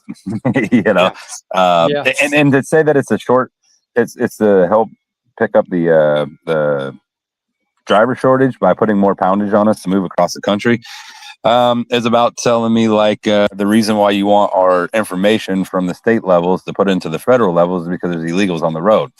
What we're seeing is why they want this information is so they can actually put it in for the level 8 inspections. But again, they're hiding behind something that's going on right now in America with saying that there's illegals in here. So, again, if you want to see a magic trick, start doing your research and look into these things, because it's right here on pages that you can see it. It is. The best part about this thing here is it's not too late to get involved to say, hey, we're not going to put up with this. We're not going to allow to do it.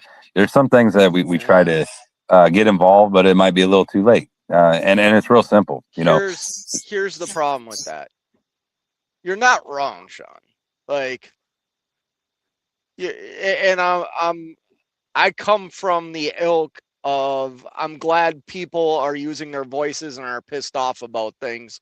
The reality is, Like, and we just all need to accept this, okay? It doesn't matter what administration is in office or whatever. We are the sheep.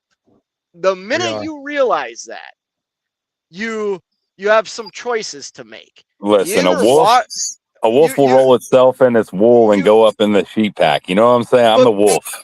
but here's the thing, man. Like, with all due respect, to think for a minute we have a voice is flawed. And the reason I say that is exactly what we're all talking about here right now, is the bureaucracy, or the right way to enunciate it, behind that. We might have a voice for a minute that gets dragged into the next election cycle, and then nothing fucking happens. Nothing and that's will the scary change. part. Yeah. But like I said earlier, we've been dealing with this for 25 years already. Like, there was people who had voices 25 years ago. Okay, so let me ask you. Hold on. You make a valid point. I want to challenge you on something. Go ahead. Hold on. What has happened in that 25 years? It's only gotten worse. Mm-hmm. You're explaining how it's getting worse. Yes. So the idea that we're gonna stop it or have you know what your voice is? Fucking don't drive a truck. Like, don't drive a truck. Like, nobody forces you to drive a truck, and by no means am I condoning everything we're talking about here. I'm not at all. No. But nobody is, but everybody has a live in a choice. free country where we can't even really do what we want to do without being surveyed or shit on if you got your septum pierced or you have blue hair. Like, the reality is we have we are not a free society. You have a voice. True. Your voice is right. absolutely meaningless. So I would agree with you, but I disagree. I agree to disagree. And the only reason why I'm saying that is because we've already done. And here's why, right? I'm waiting to see if he's going to say the same thing I am. Go ahead, Sean. So here's the thing, right? So we've already sent letters out across the country. We've been doing a lot of advocating work that's behind the scenes that you don't really know about that we do. So we sent letters to OSHA. We sent them to the FMCSA. We sent them everywhere to get them to knowledge about autonomous, right? We're actually getting letters back saying, hey, we see the problem. We don't know what to tell you, but we see it. What you're talking about, Sean, is like, I'm not saying you're doing anything wrong, or like, I'm actually grateful that people are like do that. Don't get me wrong at all. The reality is, I want to expand this for just 1 second. Allow me, because what you're saying, Sean, dead on the money, and it applies to what you're doing, you specifically, and in allegiance with We the Truckers Unite Now, all that. You guys are amazing, and together represent a voice, right? And I have no problem, No, not together. Saying it wrong. Not together. If we all use our voice at once, we put it in a microphone and it's heard, right? So if everybody's talking about the same problem, everybody hears what we're saying, right? And it's like it's taking the words out of my mouth. Yeah. That's where I'm going with I wanted to get that fixed. Yeah, okay. But that's what I'm saying, because from my perspective, that's what you and Vince and everybody all together right now. That's from my perspective. And no doubt from what people watching this broadcast are going to say and think and see too. But I'm thinking about industry wide to go with what you're saying, Faith. And that is, if no one says anything, nothing gets done. Nothing at all. However, but here's the problem with however, let me finish. Most of the truckers. Let me finish. If one person says one thing, that's one voice in one room. But you pack that room solid full of 1,000 people, and you can't hear yourself think. That's the difference Sean and I are talking about, and that's what I think makes the needle move. You're expecting every trucker to have the same voice or the same ideology as you. No, they won't. Which I'm not opposed. Like, if they created a device that I have to slide my driver's license into and drive down the highway, I 100% would do that. 100%. I won't fool you. There's a lot of people that would think I am ludicrous for saying that. But that like, personally, I'm choosing to operate this equipment, which means I have to follow under the guidelines. So if you look at what corporate or what the government does to business. Most truckers in this industry are business owners. Right. Like, you can't smoke in a bar anymore. Do you think the bar owners of America stood up and fought against the law of taking smoking out of bars? They did that in Kentucky. Kentucky, they did. But Kentucky just changed their laws. The 49er truck stop, you cannot smoke in anymore. And the lady, when I asked, she's like, "Oh, we're changing the laws here in Kentucky. We're not allowing indoor smoking." So that's a state regulation, right? Look, so anything with smoking is going to be a state regulation. So there's a lot of misconception of what federal rules are and what state rules are. So you have to know, what do I take to a state? What stuff do I take to Washington? What's bigger, the state or the federal? What's bigger? So actually, what's more powerful? The state. They're way more powerful than the federal. The state is powerful in the personal aspect of it. You have federal regulation. You have federal regulations with state. You have federal regulations with state and federal when you own a business. There's two entities that oversee you. I dare you not to follow the federal. So in trucking, you have to look at the federal regulations. The federal regulations that are. I can barely hear them. Somebody's got a TV or something on. Well, we got feedback of some kind. Make sure everybody's muted. I want to hear what he has to say. Yeah. So when you're looking at the powerful parts, right? The powerful players. If you're wanting to change something in a state level, you would work into the state level. So you'd work through your county commissioners, you work up through your chain of command on that direction. So when we say state power is stronger, it is stronger than federal, because federal, it just goes into your houses, senators, your representatives, the bills passed. Well, we just talked about this earlier, right? Me and Boss Man could write a bill, right? Tomorrow, sit down, draft this thing out, make it nice and beautiful and muska, and then it gets into the House and they say, we don't want this in there. They delete it out of there. They delete this out of there. They delete that out of there. And by the time it gets up to to be voted on, you might have one sentence in there before it's done. We're on a state level. You can actually write a bill, and 99% of that's going to stay into the bill, because they're going to say, hey, you know what? This is the part that the people wanted, because you're going to go through the state and you're going to go out and get 10% of the voters or 20% of the voters to say, hey, support this bill. So then you have the people talking. On a federal level, you don't have that. But you have 435 congressmen saying that they push it. Finish your point, Sean, but I want to chime in after you do. But yeah, I mean, so when we say who's more powerful, players, I would definitely say state levels. I mean, state can actually get anything done. So I highly recommend that you don't pay your state income tax and then don't pay your federal income tax, and tell me who's going to come after you harder. I don't think you want to be seen on a podcast recommending anything like that. So that's different, though, right? That's a whole different. That's a whole different part of the government, right? No, that's a different part. What I'm trying to say is, if you are a business entity, you have two governments that you have to follow. You have to follow your state government and their rules and regulations. Then you have your federal government. Now we're talking about trucking, which falls under both those categories. States have different laws. The federal government has different laws. Your penalty. Kind of. No, so they do. Federal laws actually.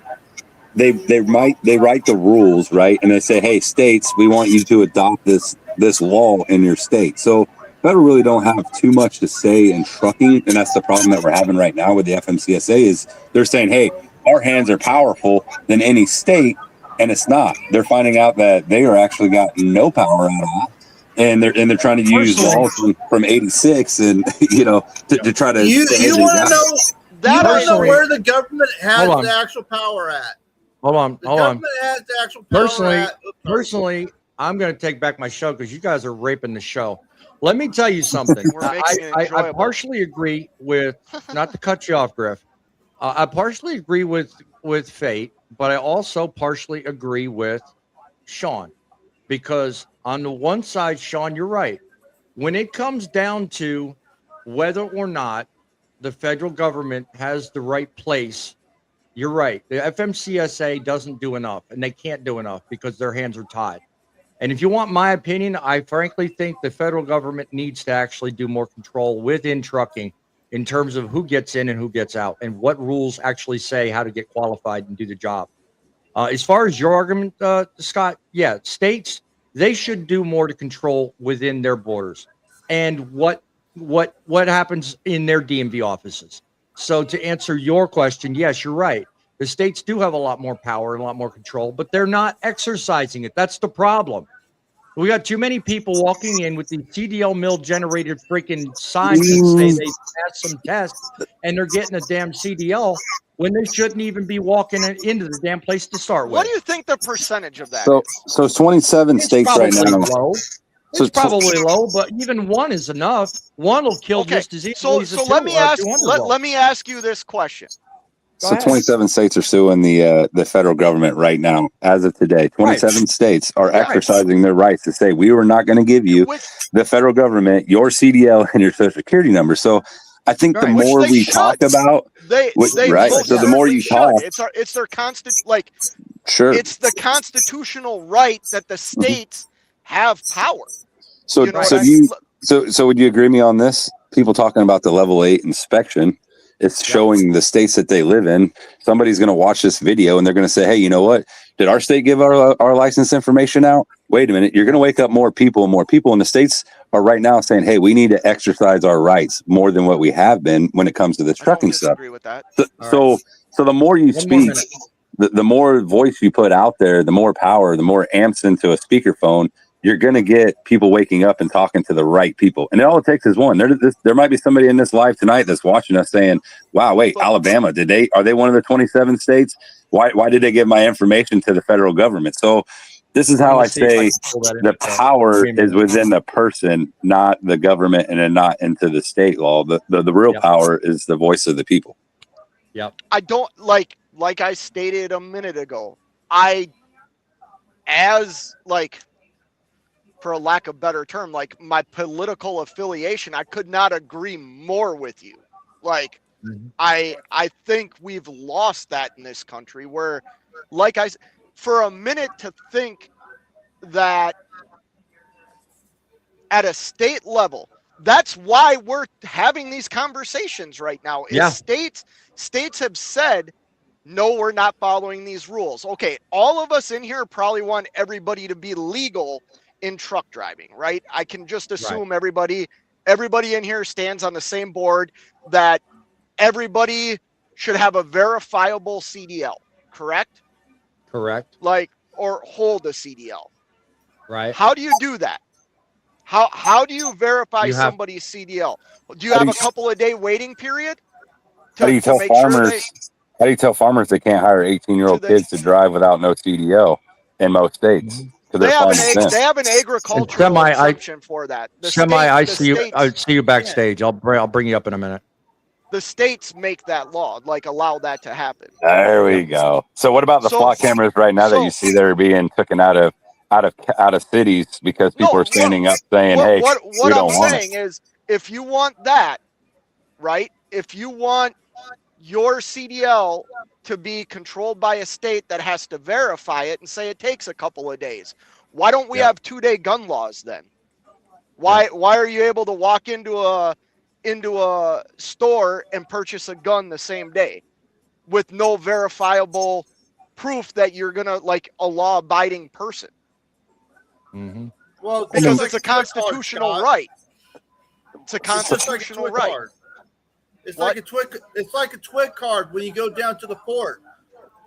You're registered with the government. It's in a nationwide database. You can instantly access it and everything. Then you can go and go onto the port if you had a TWIC card, and you don't have to be escorted because you've been verified. And there's some cases when you go for a firearm with the FBI and all this other stuff. If you don't have anything against you, you usually can walk out with it. So, but you're right. There's not a handgun. So that brings me back to the question, right? Of what is too much of them collecting data on there, right? So you already have to have a TWIC card. You got to do a fingerprint for the government. It stays in the government entities, right? But what they're asking for is to say, hey, we want to give DriveWise and Easy Pass your information so they can actually see you go underneath there, then report it to a cop. So it's the same thing with the flock cameras that we're seeing right now. There's people in cities are saying we don't want flock in our city because it's too much privacy. So can truck drivers do the same thing as what's going in with flock? I think we could. We should be able to. The problem with flock and way you're going on, Sean, you're correct. There are going to be idiots that have access to the system that are going to abuse it. That's where so many people are afraid of it. Yep. Question, guys. That's the biggest thing. It is everybody's afraid of. If you have, say, you got a Barney Fife that was picked on in high school and wants to become the cop, he thinks he's 10 foot tall and bulletproof. He has it out for his bully and everything. He can go in and put his bully's name in. He can find out where he's at 24/7. That's not. Oh, that's wrong. Yeah, that is wrong. Question. Let's take a deep breath for a second. I want to humor a guest in the audience. I got a comment on screen and an image on the main screen. Truckin City Media. I don't know if you're able to, but pull up a picture of autonomous Warner trucks from the front and ask everyone if they think it looks like Shrek. So, tell me, guys, what do you think? John, or KSG, to answer your question, to me, it looks like a job replacement for everybody in the industry that is looking at one of these. So that's my answer. But you know, there you go. There you go. Hey, that's what you can do to your Red International. Hey, you want my opinion?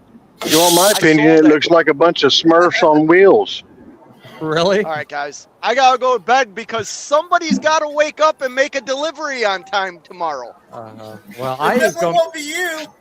I was going to say it could be me for a while because I'm off until my birthday. So have fun. You guys have a good night. Make sure you stay involved. Make sure you get involved. Later, Pete. I'm not involved. I don't care. Yeah. Look, I don't care who you are. You know what? I'll be 100% real with you all. Like, I will be 100% real with you all. It takes 2 minutes. I got mute, please. Quick. I got a short amount of time Yep. of doing this, and I'm done. And the plan that I have doesn't require me to be involved with society too much. Yep. So think about the kids that are coming into trucking, right? Would you like to see them actually be able to shift gears and kids out there blowing the horn with the arm pump, or would you rather them not be able to do arm pump? I would tell a kid that's coming into trucking, you should not drive a manual transmission truck. They're not nearly, like, this is from a business standpoint, they're not as nearly economical. I would tell somebody to come into trucking, make sure you learn another skill and only do this for like a year or two and then get out. Trucking isn't, I hate trucking. Like, the only reason I do trucking is because I'm really fucking good at it. I make a shit ton of money and that's it. And I have no other skills because I chose to do this as a career. I hate this. I hate this. So do you think a 21-year-old kid thinking like at your age, being able to have that same opportunity that you had to spend 2 years or 3 years into trucking to move to somewhere else? Or do you think that not getting involved in sending a paper doesn't really set the guidelines for them? It will be good for a person to learn how to drive a manual because you never know if you're going to be thrown into one. But I disagree with that. Well, I know how to drive both manual and automate. I'm just saying, think of the future of trucking. I don't agree with on some automates, especially in a Cascadia, is when they lock it out where you can't go into manual and put into manual gear when you're going down the hill. That's the only thing I don't agree with on some automates. On my personal truck, I can lock it in manually on the gear, but all the Cascadias I've been driving, I cannot lock it. If I'm going down a hill and I want to put it in an 8th gear and just let it ease its way down and just tap on the brakes going down, I don't want to have to try to put on cruise control. Have you ever noticed this thing called an engine brake that does that for you to where you don't have to tap the brake at all? Because no matter how heavy you are, if you are driving correctly, you're in a gear to go down that hill anyways. Yep. You shouldn't. If it works right, but sometimes you get into Colorado where it's pretty steep at times. What So if I told you I still I've been drive a driving 34? truck 26 years. I've What been if driving for 20 years, Scott, so I know what you're going on about. Half that time has been in automatics. Half that time has been in manual transmissions. You are a lot safer in an automatic transmission than you are a manual transmission. Yeah, you're right. And I just like letting the gear out. Hey, I don't agree with Fate all the time, but I have to actually agree with him because I've got about the same much time as he has driving. Yeah. And since I started driving auto shifts, whether it has that auto locked out or manual locked out of it, it will automatically, when you're going down grade and you've got that Jake on or engine brake, it will automatically downshift to the proper speed as long as you're not touching that throttle. You touch that throttle, it shuts it off.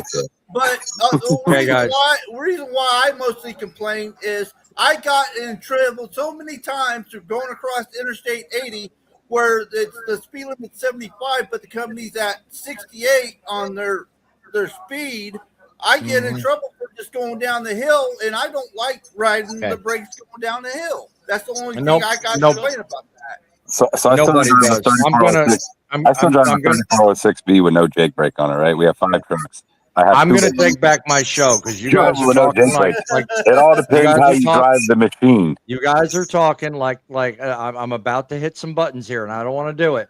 But you guys are talking like a romper room here. So give me a word in edgewise. This is my show. Fate, I just want to tell you something. The biggest, most important thing I think needs to be transmitted here, and the only part that I disagree with you on is simply the fact that if there are 4 million or 3.5 million, whatever the number of trucking related people are, drivers, carriers, that kind of stuff, I know automatically before I even start saying a word out of my mouth that I'm not going to get every single one of them to jump on board with my cause. And I know instantly I'm going to get some pushback from some people. And I don't expect every single one of those people to instantly jump on board with every single argument that I make, agree with you versus agree with me, think Sean makes a good point or likes Griff's point of view, or even cares if I let Semi-Corey even speak tonight. The main point that I'm making is that everybody has a chance to make their point be known, and we can't do it without making the effort. So that is the purpose behind the show. That's the purpose behind We the Truckers. And that's the purpose behind every bit of debate here. So I don't disagree with you at all. I'm not the right person to ask what you should tell the 21-year-old. Let me be clear. True that. I'm not the right person because I know what this job entails. And like I said, I've been doing this a long time. I just don't want people tuning into this part of the show if they're fast forwarding and scanning and get the wrong idea. I mean, I think it gives them misleading. Yeah, if you don't do it right. It's not misleading to have somebody say that this is a fucked up industry. It is. You should learn how to do something else. Yes. I don't think that's a bad statement.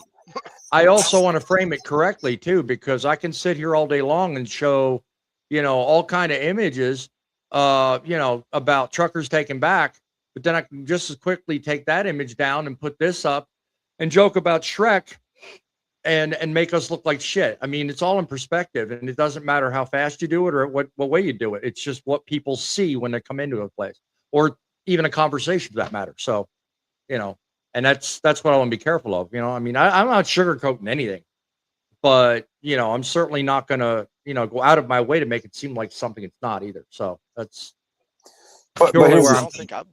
and here's the thing: if more people got involved, right? So you're saying it's a shit industry, right? If more people was to use their voice and say, "Hey, you know what? We're not going to stand up for the prices that we're getting paid.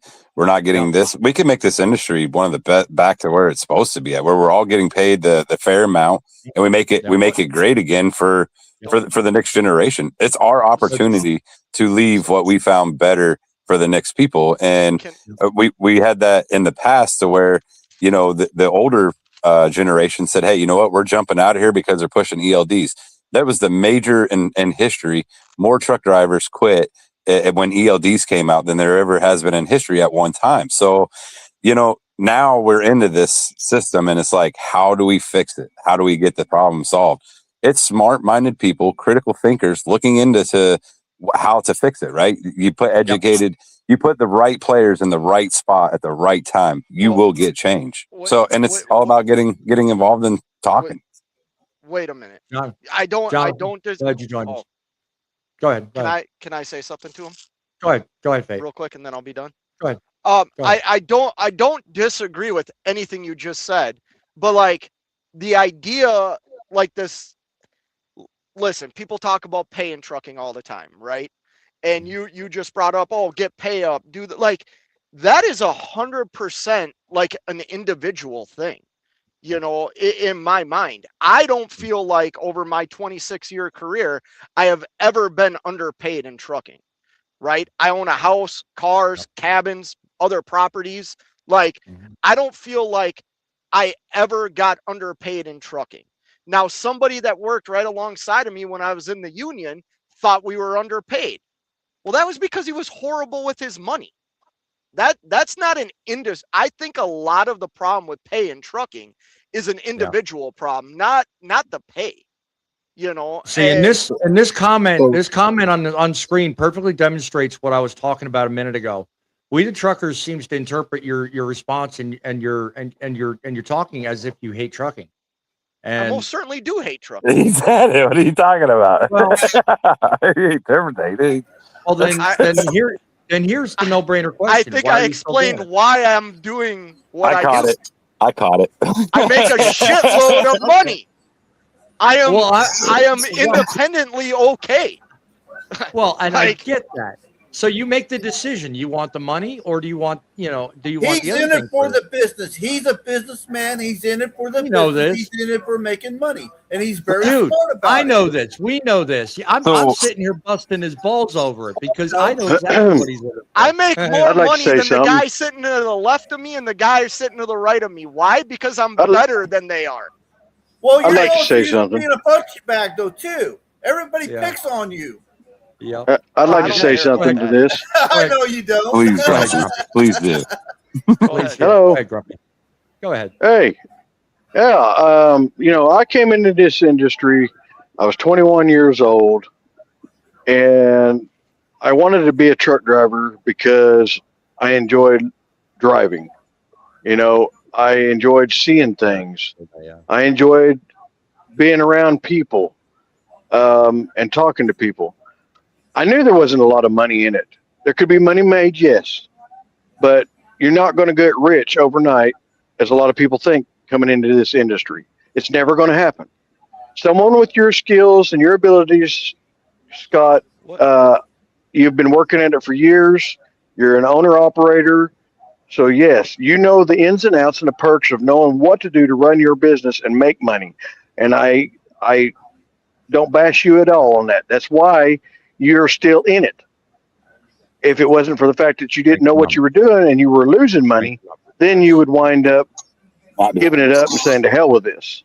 And a lot of drivers out there that are new don't understand this. They need a good mentor like yourself that wouldn't be saying, I hate trucking, more or less, but would say, this is what you're going to run into.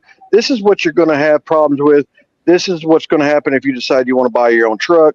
Give them good ideas and give them stuff to go off references on what to do or not to do, so they make a decision all about on their own afterwards. That's a great way to say that, but I also think that's up to the individual. It's not my responsibility or anything I want to do to convey anything to anybody else about this industry. It's not my responsibility. Did you go to truck driving school? Did you go to school? Did you go to truck driving school, or did you just jump in a seat? Yes. He got grandfathered in, like a lot of us did.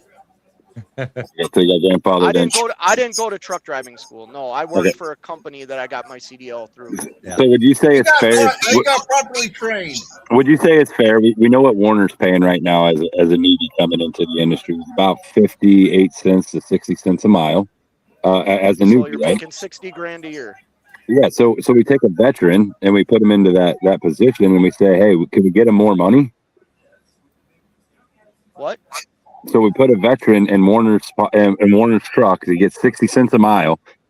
Does he deserve more money than that, right? If you're making $125,000 owning your own truck, or $250,000, whatever the number may be, should truck drivers get more, or should bigger corporations take more money out of their pocket and the corporations stay rich? Mm-hmm. Oh, I don't believe in corporate greed, but That's I what don't we think fight. I don't think anybody's forcing you to drive for 58 cents a mile. Sure, That's your that's choice. that's what they gave the contract to Warner, that they're gonna try to hit all their veterans. So these commercials that you're gonna see with $3.8 million. Nobody is telling a veteran they have to drive a truck. Man, that's their choice to drive they it. have to go to Warner. But how hard is it when the government's saying, hey, veteran, get in the truck. We're going to pay you this much, but in reality, they're not going to get paid that much. Is what I'm getting at. Like, if the government's running commercials to eat Blue Chew, what do you start eating? If you have that problem, you start eating Blue Chew. Right? As Scott had stated, what's Blue Chew? It's all Hold individual on, what's Blue Chew? And everything. It's all individual and the individual person. A person could go and start driving a truck for 58 cents a mile as long as he doesn't have a lot of overhead and bills. But if he comes into this business with a lot of bills, a lot of debt and everything, you're not going to get anywhere fast. You're just going to fail. Myself, I did not have a lot of money. I only hope. For my own I only hope. So would you say it's in favor that if we say we want more money as truck drivers, I'm not talking about myself. I own my own company, right? I own my own trucks. But I'm looking at the guy beside me that's coming into this industry, a new kid. My nephew wants to be a truck driver when he grows up. And I don't want him to have to go through schooling, because they're forcing it for you to have to go through schooling. You got the free ride in, right? You got grandfathered in. The newer generation that's going to come into this industry is going to be required to go to college classes to be a truck driver and get non-fair wages. I mean, these are the things that... The only thing about a CDL school is to give you the knowledge of the basics. The way I put it and the way I look at it is, I went through the School of Infantry in 1997, and that was going to give me the basics. But once I got to my unit, it was a totally different world. Insurance will control who you can hire. Insurance controls who you can hire. So if you can't have 2 years of experience, I can't even hire you. If you don't have 2 years with a clean record, I can't hire you for certain things for my loads that I haul. So when I say let's fight for better pay, I'm talking about the new average person coming into the industry. Mike just put up a comment. Go drive for a major company and tell me that you're not underpaid. I never would do that. Like, that's what I'm trying to fucking say. You have that option. I had an option before I even had my CDL. I had an option before I even had my CDL. Everybody's got an option. You brought up that they're going to have to go to college. Right. I have a college graduate. My child just graduated from college. The job that my child has, who is sitting in $100,000 student loan debt now. Right. That's horrible. I hope they can get into a truck and drive and pay that off. What I'm saying is, anybody that has to have a skill, like you pay for that skill. You earn that right to drive a truck. If that means you have to go to truck driving school to do it nowadays, that's what you have to do. And if they're going to pay you 58 cents for a year, that's, let's say the average trucker runs 120,000 miles a year. That's $60,000 a year. I don't know how much truck driving school is. What is it? Like 12, 13 grand? It runs between 4,000 up to about $8,000 on average. You think Warner's charging the government when they say they're paying for veterans and they're only going to take $4,000 out of the pocket? You're funny, Grumpy. They're paying for housing. They're getting food. I mean, come on, man. You know better than that. Right now, the average is about running around 9,000 to 16,000, depending on what college you go to. If you go to a tech college, it's a little more. They're actually putting them in housing at the school for 4 weeks. Then they're getting ripped off because my school I went to, Central Tech, does not charge that much, and they are a state school. Yeah, if you drive, right? These guys are actually putting them in the dorms for them to actually stay in the dorms to get their CDL. Yes. I have a lot of respect. What for I think, people. what I think is funny, and not to cut you off, Fate, but this man on the left has been sitting here trying to get a word in edgewise all night. And it's funny he gets a word into a comment before he actually gets to speak. So I mean, you've been listening to this the whole time, so I'm going to give you 60 seconds, man. Tell me what you think about all this. Yeah, it comes back to a lot of things. Like I said in the comment, I mean, I was talking to this random guy at the dog park today. Yeah. No, and he was asking me how trucking was, and if there was any money in it. And, I talked a little bit about how, trucking, the state of trucking right now is still difficult, but it's getting better.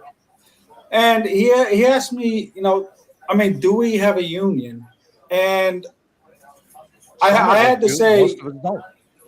Right, but I mean, well, that's what I told him. Like some of us do, like Teamsters with UPS or whatever, but most of us, we're like 85% independent carriers or independent owner operators. So we don't really have representation. Mm-hmm. And I think that's like the biggest problem is we don't have representation. Mm-hmm. And frankly, I think the pay that we make, what we make is it's a joke and it's an insult compared to all of the work that we put into trucking.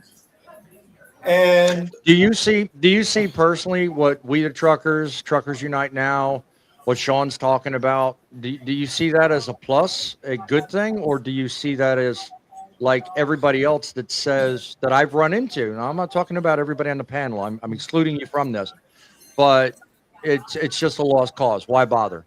How do you see that? Oh, well, all right. Seeing it from an outside perspective, at this point, you're not outside. You're right, inside. But I'm trying to like say from an outside perspective. Yeah. I would say at this point it's no. I mean, right now all we're doing is talking. I mean, when is action going to start to happen? I'm doing it, my friend. We are doing it. Can I ask somebody to do something real quick? No, hang on. Let me. Let him finish, from the inside, I'll do that. Yeah, go ahead. Quickly. Now, from the inside, I mean, yeah, we are talking a lot, and we're trying to come up with a game plan.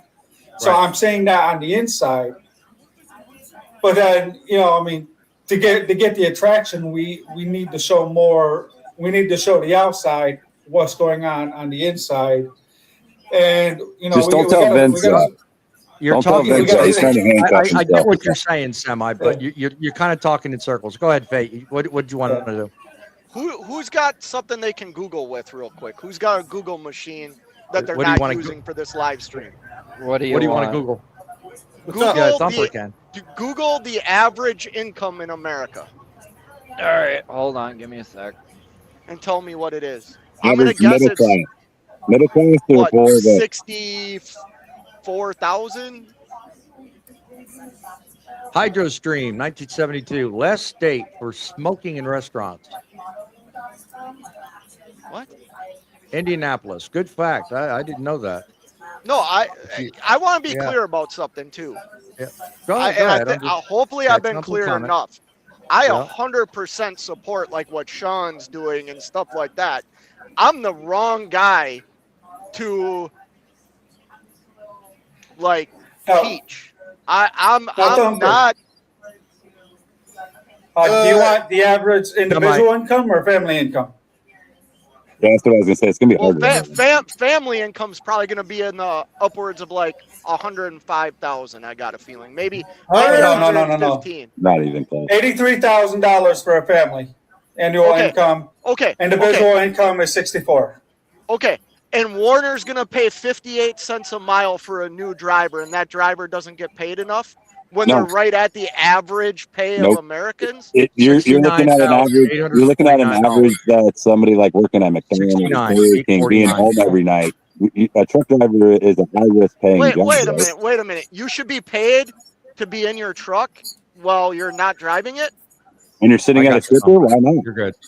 If you're stuck at a shipper and you can't now drop that load and physically go home or do whatever you want, you're darn straight you should be paid for it. I'm sorry, I can barely hear him. He's saying if you're doing the work, you should be paid. You should be paid. If you're sitting at a shipper, you should be getting paid. You should not be giving 2-3 hours away for free to be sitting at a shipper. Yeah. You should be getting paid for it, right? You're still you're going to be giving away more than paid 2-3 hours. If you're being paid per mile. Yep. Warner is going to cut your clock off. And that's hold on. You're being paid to drive a truck per mile, right? Right. Maybe logic, like my thought process is wrong here, and I this is just my opinion. If I signed a contract that pays me per mile that I drive the truck, well, that's what I'm paid on. The miles that I drive the truck. I don't feel like I should be paid for sleeping in my truck or not being home at night. To add to that, Scott, there are very few companies. I mean, very few companies, because I know a person that drives for one of these companies that actually pay you for a 34 while you're out on the road. He's bragging about it all the time. We know who he is.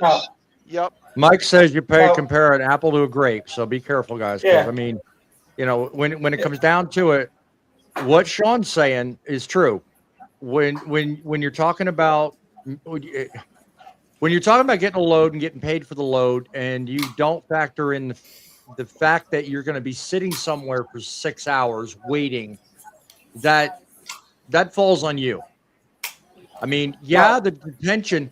Don't jump on me. The detention is a problem, and yes, it sucks for everyone. But you're the one that agreed to whatever the provisions allowed you to sit there for 6 hours without getting paid. That's a problem on the person accepting the load. That's not a problem with the industry. That too. Yeah, that too. I mean, if you're smart enough to defend Fate's point, if you're smart enough, you're going to accept the freight and the load contracts that spell out clearly you're paid after 1 hour or X number of hours, or for how about breakdown? How about breakdown? Spells out. How about breakdown? Breakdowns too. Yeah, good. Oh, we don't want to talk on the about side that. of the road waiting on a tire shop nowadays for 6 or 7 hours. I talked to a guy in our live.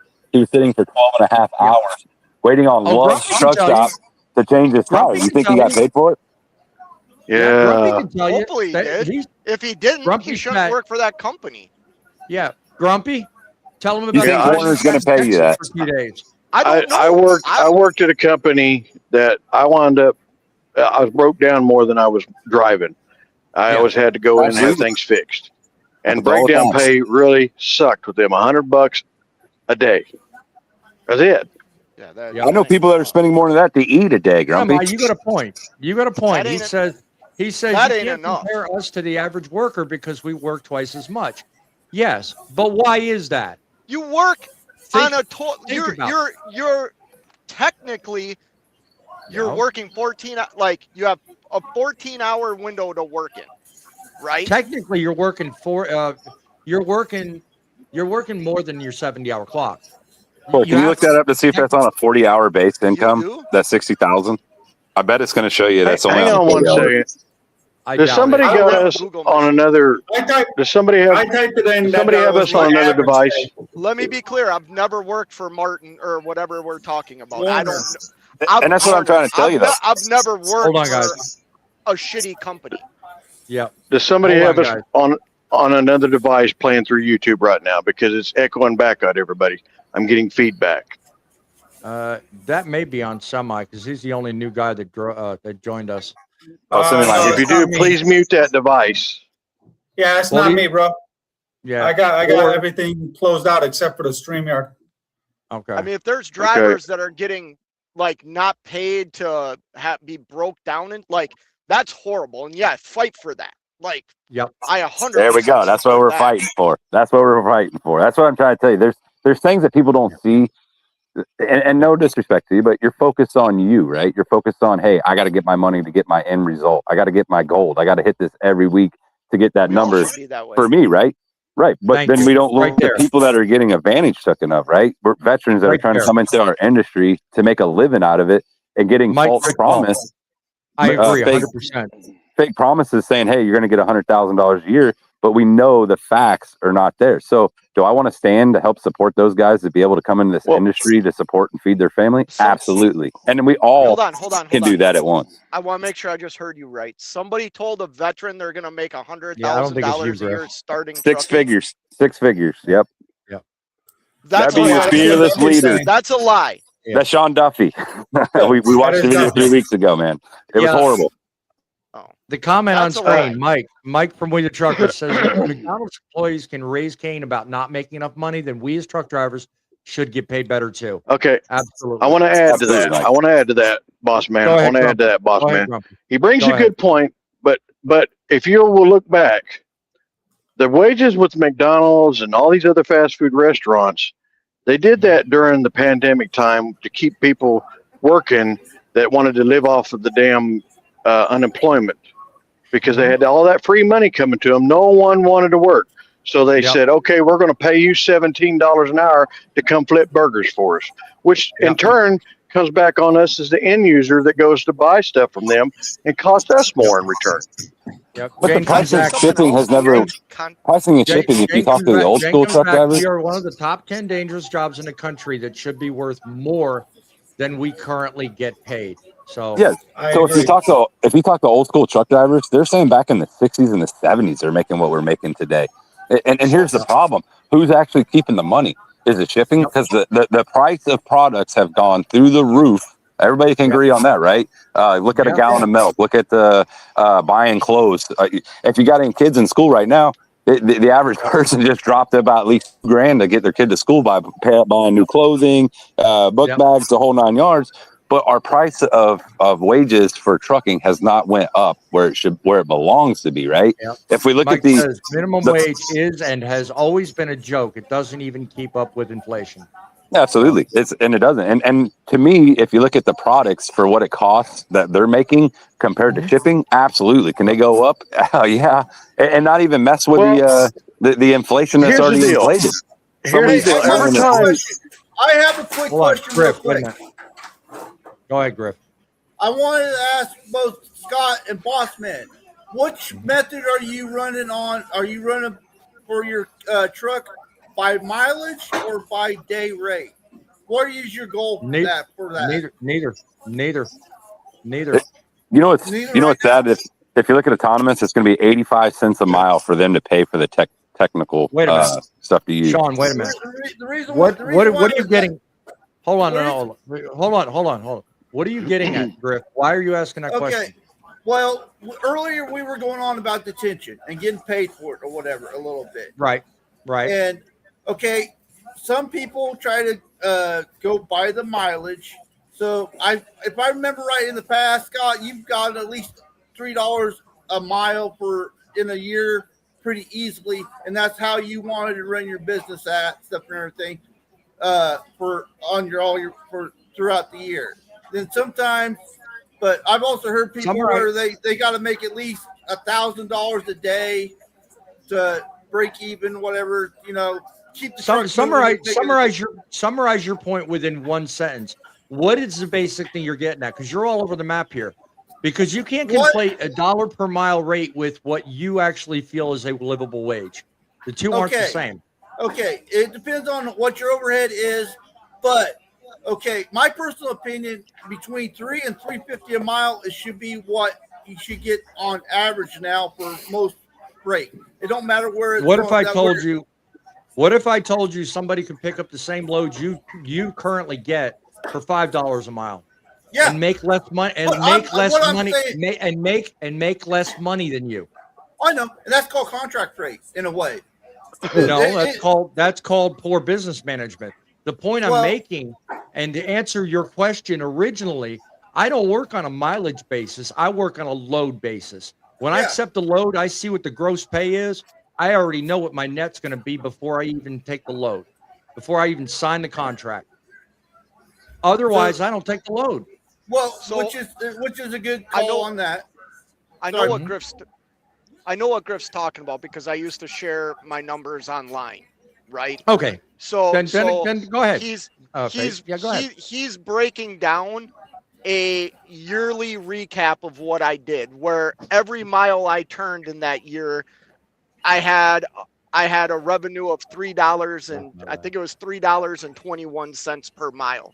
And that included, but that included breakdowns, that included everything. I don't look at something at a per mile or a daily rate. I haul a lot of the same freight. I specialize in what I do with multi-stop stops, and I know hopefully at that's the the end, one you were talking about, Mike. Keep going, Fate. I'm just communicating too. I know at the end of the week within $300 what my gross revenue is, and I happen to know the cost of my operation. So I just make sure, I have goals, just like I think everybody does, that I want to obtain every year, and I haul freight based on those goals, if that makes any sense. Yeah. And that's why I say that the younger generation coming in this industry should be able to do that, right? The way we're going right now, the younger generation that's coming in that's going to be forced to go to college and have to go big with a big corporation because guys like me can't hire them because the insurance says that I can't. They have to have 2 years of experience. Is it fair for them to come in at a low rate and be taken advantage of until they can get that experience and then go? Okay. Here's something I want to interject because somebody's communicating very well with me in the comments. Mike with Lead Trucker just made me aware of the fact that I kind of overlooked the comment. He says in his comment, try living in Phoenix, Arizona on $58,000 a year with a family of 4. Okay. And then he goes on and then says underneath that, and then tell me you're not underpaid. Now that's a perfect description. I don't know if that puts what you're talking about, Griff, into perspective or not. No, but he's right. Honestly, he's right. It depends where you're at. It's basically what he's use example. Try to live in New York City on $58,000 a year. You cannot do that. Well, I mean, you could. You're just not going to live in a house. You're not going to have any water. I mean, you could, but I mean, that's why there's a cardboard box. That's why there's 50,000 truck drivers in our industry right now. 50,000 of them that are homeless, living in a truck because of the wages are down. So when I look into this research, that number is even current. I think it's higher. It's 50,000 by choice.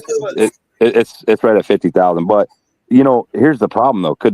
Is it done by their decision, or is the food of cost? I did a study on just buying number ones across. When I went out for a whole week, I bought number one everywhere I went at each truck stop. Everybody else has experienced wage increases, but us. So yes, you're right. Yep. Yeah, I mean, here's the problem with it. Like if we look at the 60s and the 70s and the 80s, they were still making the same amount that we are kind of today. But the difference is the 60s and 70s, the dollar was able to go a lot. Absolutely. That's what I'm trying to tell you. 50,000 too many. 50,000. We're all on the same page now. Wait a minute. Hold on. All right. Go ahead, Fate. We're gonna wrap this up here soon. So around the table, last thoughts. Go ahead, Fate. Well, no, I just had a question for Sean, and I'm trying to think of what it was. Hold on, come back to me. I'm gonna think of it. We're talking about driver pay. Okay. Think about it, Griff. Quickly, last thoughts. Oh, I got it. Everybody, the industry we need to regulate some industry stuff, but we need better pay. There's a lot of things. There's a lot of things in. I can't even really go into a whole lot. So being clear on it. Yeah. But you gotta have everything under control, bills, income, everything, wherever you're at. Let me make it easy for you, Griff. When it comes to getting what's right and what's fair, what is your thought on that? Because we've covered a lot on tonight's show, we really have. So I mean, we can bounce all night long. What's right is we get paid, and we get paid fairly. So you go from there. You tell me what you think. You got to be able to get at least the majority. If you're going off the load board, you got to be able to get at least the majority of the money off the load board. Yeah. You can't. The employee? No, as an owner operator or even running as a smaller company. We should not see people like Mike leaving these comments. That's what I'm fighting for. people in a place like Phoenix, Arizona, a family of 4 living on $58,000. That is ridiculous, and that's a family of 4. That's, and I've got the same thing going here. I won't tell you my income, but I've got a family of 4, and I barely make it. I'll be honest. Let me ask you this.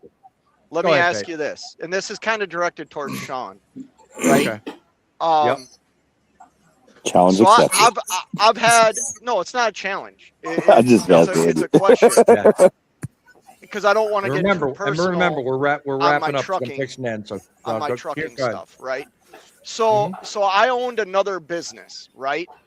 And I happen to live in a state that I have to carry workman's comp insurance. I have to provide health care. I have to do all this stuff, right? So let's just use it as trucking, right? Let's say I'm a company hiring a truck driver. They agree to work for 60 cents a mile for me, right? It's actually costing me like 95 to $1.05 per mile to have that employee, right? With all the employee benefits and everything I have to carry on that employee as a business in the state that I live in, right? What's reasonable for the business to keep? Because they're putting in all the risk. The business owner is putting in all the risk. You as an employee are drawing off that employer's risk. What is a fair dollar amount for that employee to be paid versus the company that needs to continue to make payroll, to continue to pay taxes, to continue to improve equipment? So you bring because up at that $1.05, let's just use trucking, at $1.05 per mile for that employee, even though they're only making 60 cents, that doesn't give the business enough to stay viable. Right. Sure.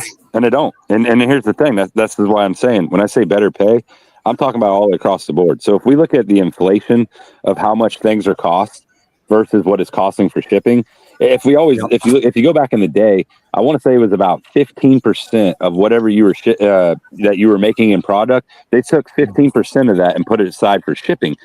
Nowadays, we're not even seeing that. We're seeing like 2%. So if you take $1 million load going across the country, we're making like 1%. We're making 2% on it. Right. But back in the day, it was 15% set aside.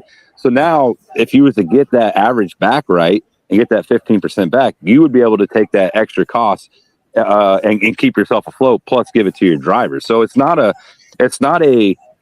company. When I say fighting for more money, I'm talking about what is fair on what is the value that you're selling it at the grocery store versus the value you're selling it for shipping, right? And we argue with brokers all the time that go out and get this contract freight, and they're like, well, they set $1.98 aside to move blueberries, right? $1.98 a pound for blueberries. When it's going all the way from California to New York, that $1.98 is stretched way out, right?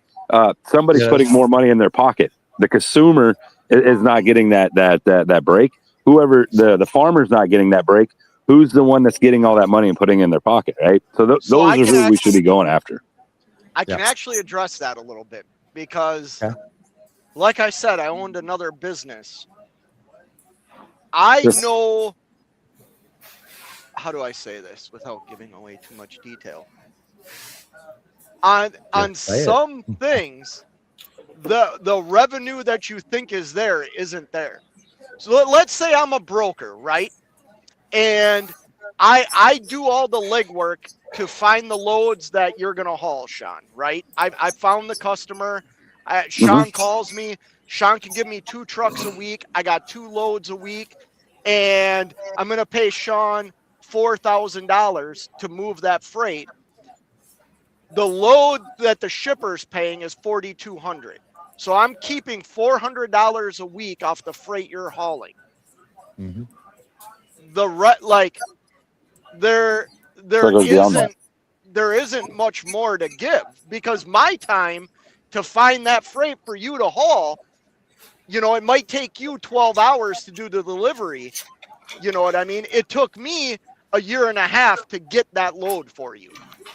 So that's why I look at the poundage rate, right? Like when I was talking about the blueberries, if it costs them, if you take 15%, and that's what it used to be about roughly 15% of whatever you built. If you built 10, if you built tractors, if you were in vegetables, it was about 15% of whatever the profit of that truck or of that produce you would get for shipping.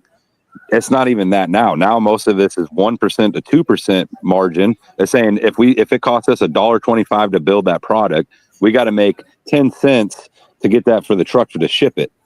You get what I'm saying? So somebody, the shippers, per pound. Yeah, per pound. That's how everything used to be ran was by breaking it down all the way down to the individual. If you were using glue, if you were using whatever it was, they would say shipping cost was about 15% to get that to a consumer. It's not there anymore. So where is that money at? Who's taking that money? And truckers should stand together and say, hey, truck drivers should get together and say, put the 15% back where it's at. And if that was the case, honestly, we would all be in six figures. Every single one of us. Every single one. If we could actually work on what's in the comments right now, that would make a world of difference. It wouldn't actually reset anything, and it wouldn't make things tremendously better, but it would actually go a long way to helping. Corporate so we look at tariffs, right? Inflation still went up from tariffs. Yeah. But now they're saying the tariffs ain't going to be there anymore. So where's the inflation staying? Why is it staying up so high? Who's making the money that nobody else is? Yep. Invest in the only thing in my favor is I own my own home and I try to keep my bills. You're probably right. Investors are probably the one that's making the dough. You're probably right. Yeah. I'm 100%. We talked about that earlier, didn't we, Sean? I'm saying that from a perspective of, like, it sounds so egotistical. Like, I believe anybody. You can't help it sound that way. I believe anybody that takes risks deserves big rewards. That's just where 100%. And I have spent, not in trucking, another business that I owned, I have spent millions of dollars on equipment that I am entrusting to people to do the job with. But that's if they don't do their job and I don't hire the right people, the burden isn't on them. The burden's on me to make that $1 million payment. Right. So you're getting short shafted because the system is short shafting you. You know what I mean? And that's what I'm saying. If you go and look at what the value should be, Walmart used to buy stuff from other people and then they would mark it up 30%, and that's how they made their money, right? Now we're seeing some places are marking that stuff up 50%, right? Mechanics now back in those days that you're talking about, you could walk in and they were only at $50 an hour. Now they're at $275 an hour if you were to go to a Peterbilt or a Freightliner, a dealership, right? So now everybody's saying, hey, we need to be matching what the dealership is. They're not even getting good quality mechanics in here, but they know they can get that $275 because that's what everybody else is getting. But the trucking side, it's never going up. Everything around us is going up, and we're staying at a flat level, thing. I mean, and what's the highest paying load? Jonathan, my pleasure. Thank you for joining us. And hey, come back next week. I want to be clear about something because I feel like I'm going to be honest. I think everybody should be a business owner, right? You're right. I understand it's not for everybody, and I'm not saying it has to be in trucking, but I can only speak for myself, Sean, that now I don't fall under the category of working for a mega carrier, right? I get that. Correct. And we don't. And that's what I keep saying. But we got to look at the mega carriers. But I can tell you in 6 years, every year I make more money. Mm-hmm. And that money I make offsets the cost of my operation. You know what I mean? But we've been in the business for a while. We know how to do that. I'm talking about the new guy coming into the industry that they're going to take advantage of and saying, hey, we're promising you six figures. They're spending $3.8 million of government money. Right. Absolutely. Oh, yeah, so to me, we all should be writing letters and saying, hey, what the heck's wrong with you, Duffy? What do you I'll take some of the Kool-Aid juice you're drinking if that's the case. and that's where I stand at, right? I support everybody that's in this industry. Here, and I'm sorry if I caused. I'm grateful that there's you people are not like causing you, nothing. Boss Man. We had a very lively. We had a very lively discussion. Never apologize, Faye. It was great. Like I'm glad Sean, you brought up some good points. I love it. Thank you. I'm just not like I'm definitely not the voice for truckers. Definitely not the voice for truckers. But what if I gave you the research, right? Stuck it in your hand and said, "Hey, look, this is where we found the loopholes, right? We found let's just say, for example, I could tell you who the ATA president is right now that doesn't follow guidelines. That's a president, right? Or how about I say lobbyists have this much money that they're putting into this department and this department, this department. Would you be willing to say, hey, you know what? I'm going to stand up and talk about that part of it? Because that's the important part of it, right? It's not about saying, hey, what a truck driver does. It's saying, hey, the government that's making the regulations for us are doing it for money. They're looking the other way for $1 million while we're over here trying to catch that $1 million that we're never going to see. I told you that I went out and protested at my state capitol back in 2001. We're gonna get you back protested. We're gonna get you back out there with a microphone. And I'm not a crazy liberal with blue hair and a septum person. I'm gonna tell Vince he's got a partner in crime, a PIC. but the reality is, I focus, and like I said, maybe this is a downfall, and I'm definitely not a voice. Yep. I focus on myself, and I focus on what's best for my family. And I believe I would tell a person, don't sign a contract if you're not getting paid for what you're worth, right? Like, absolutely. I don't believe that corporations should take advantage of individuals. I also realize how much the corporation invests in those people. Yeah. You know what I mean? Because I've done it multiple times. I've owned businesses. I've done it. Sure. Same. I own 5 trucks and we own real estate and everything. So, we get into hay, alfalfa. So, I understand all the way around, and I look at the industry and I go, man, how do I leave this behind for my nephew in 9 years, 10 years to come into something that he's not going to have that dream. He's not going to be able to pick up a truck and say, hey, I want to go buy a 379 Peterbilt long nose, 18 speed, 3406, or let's say a C15. Pushing 700 horsepower. He's not going to have that opportunity, right?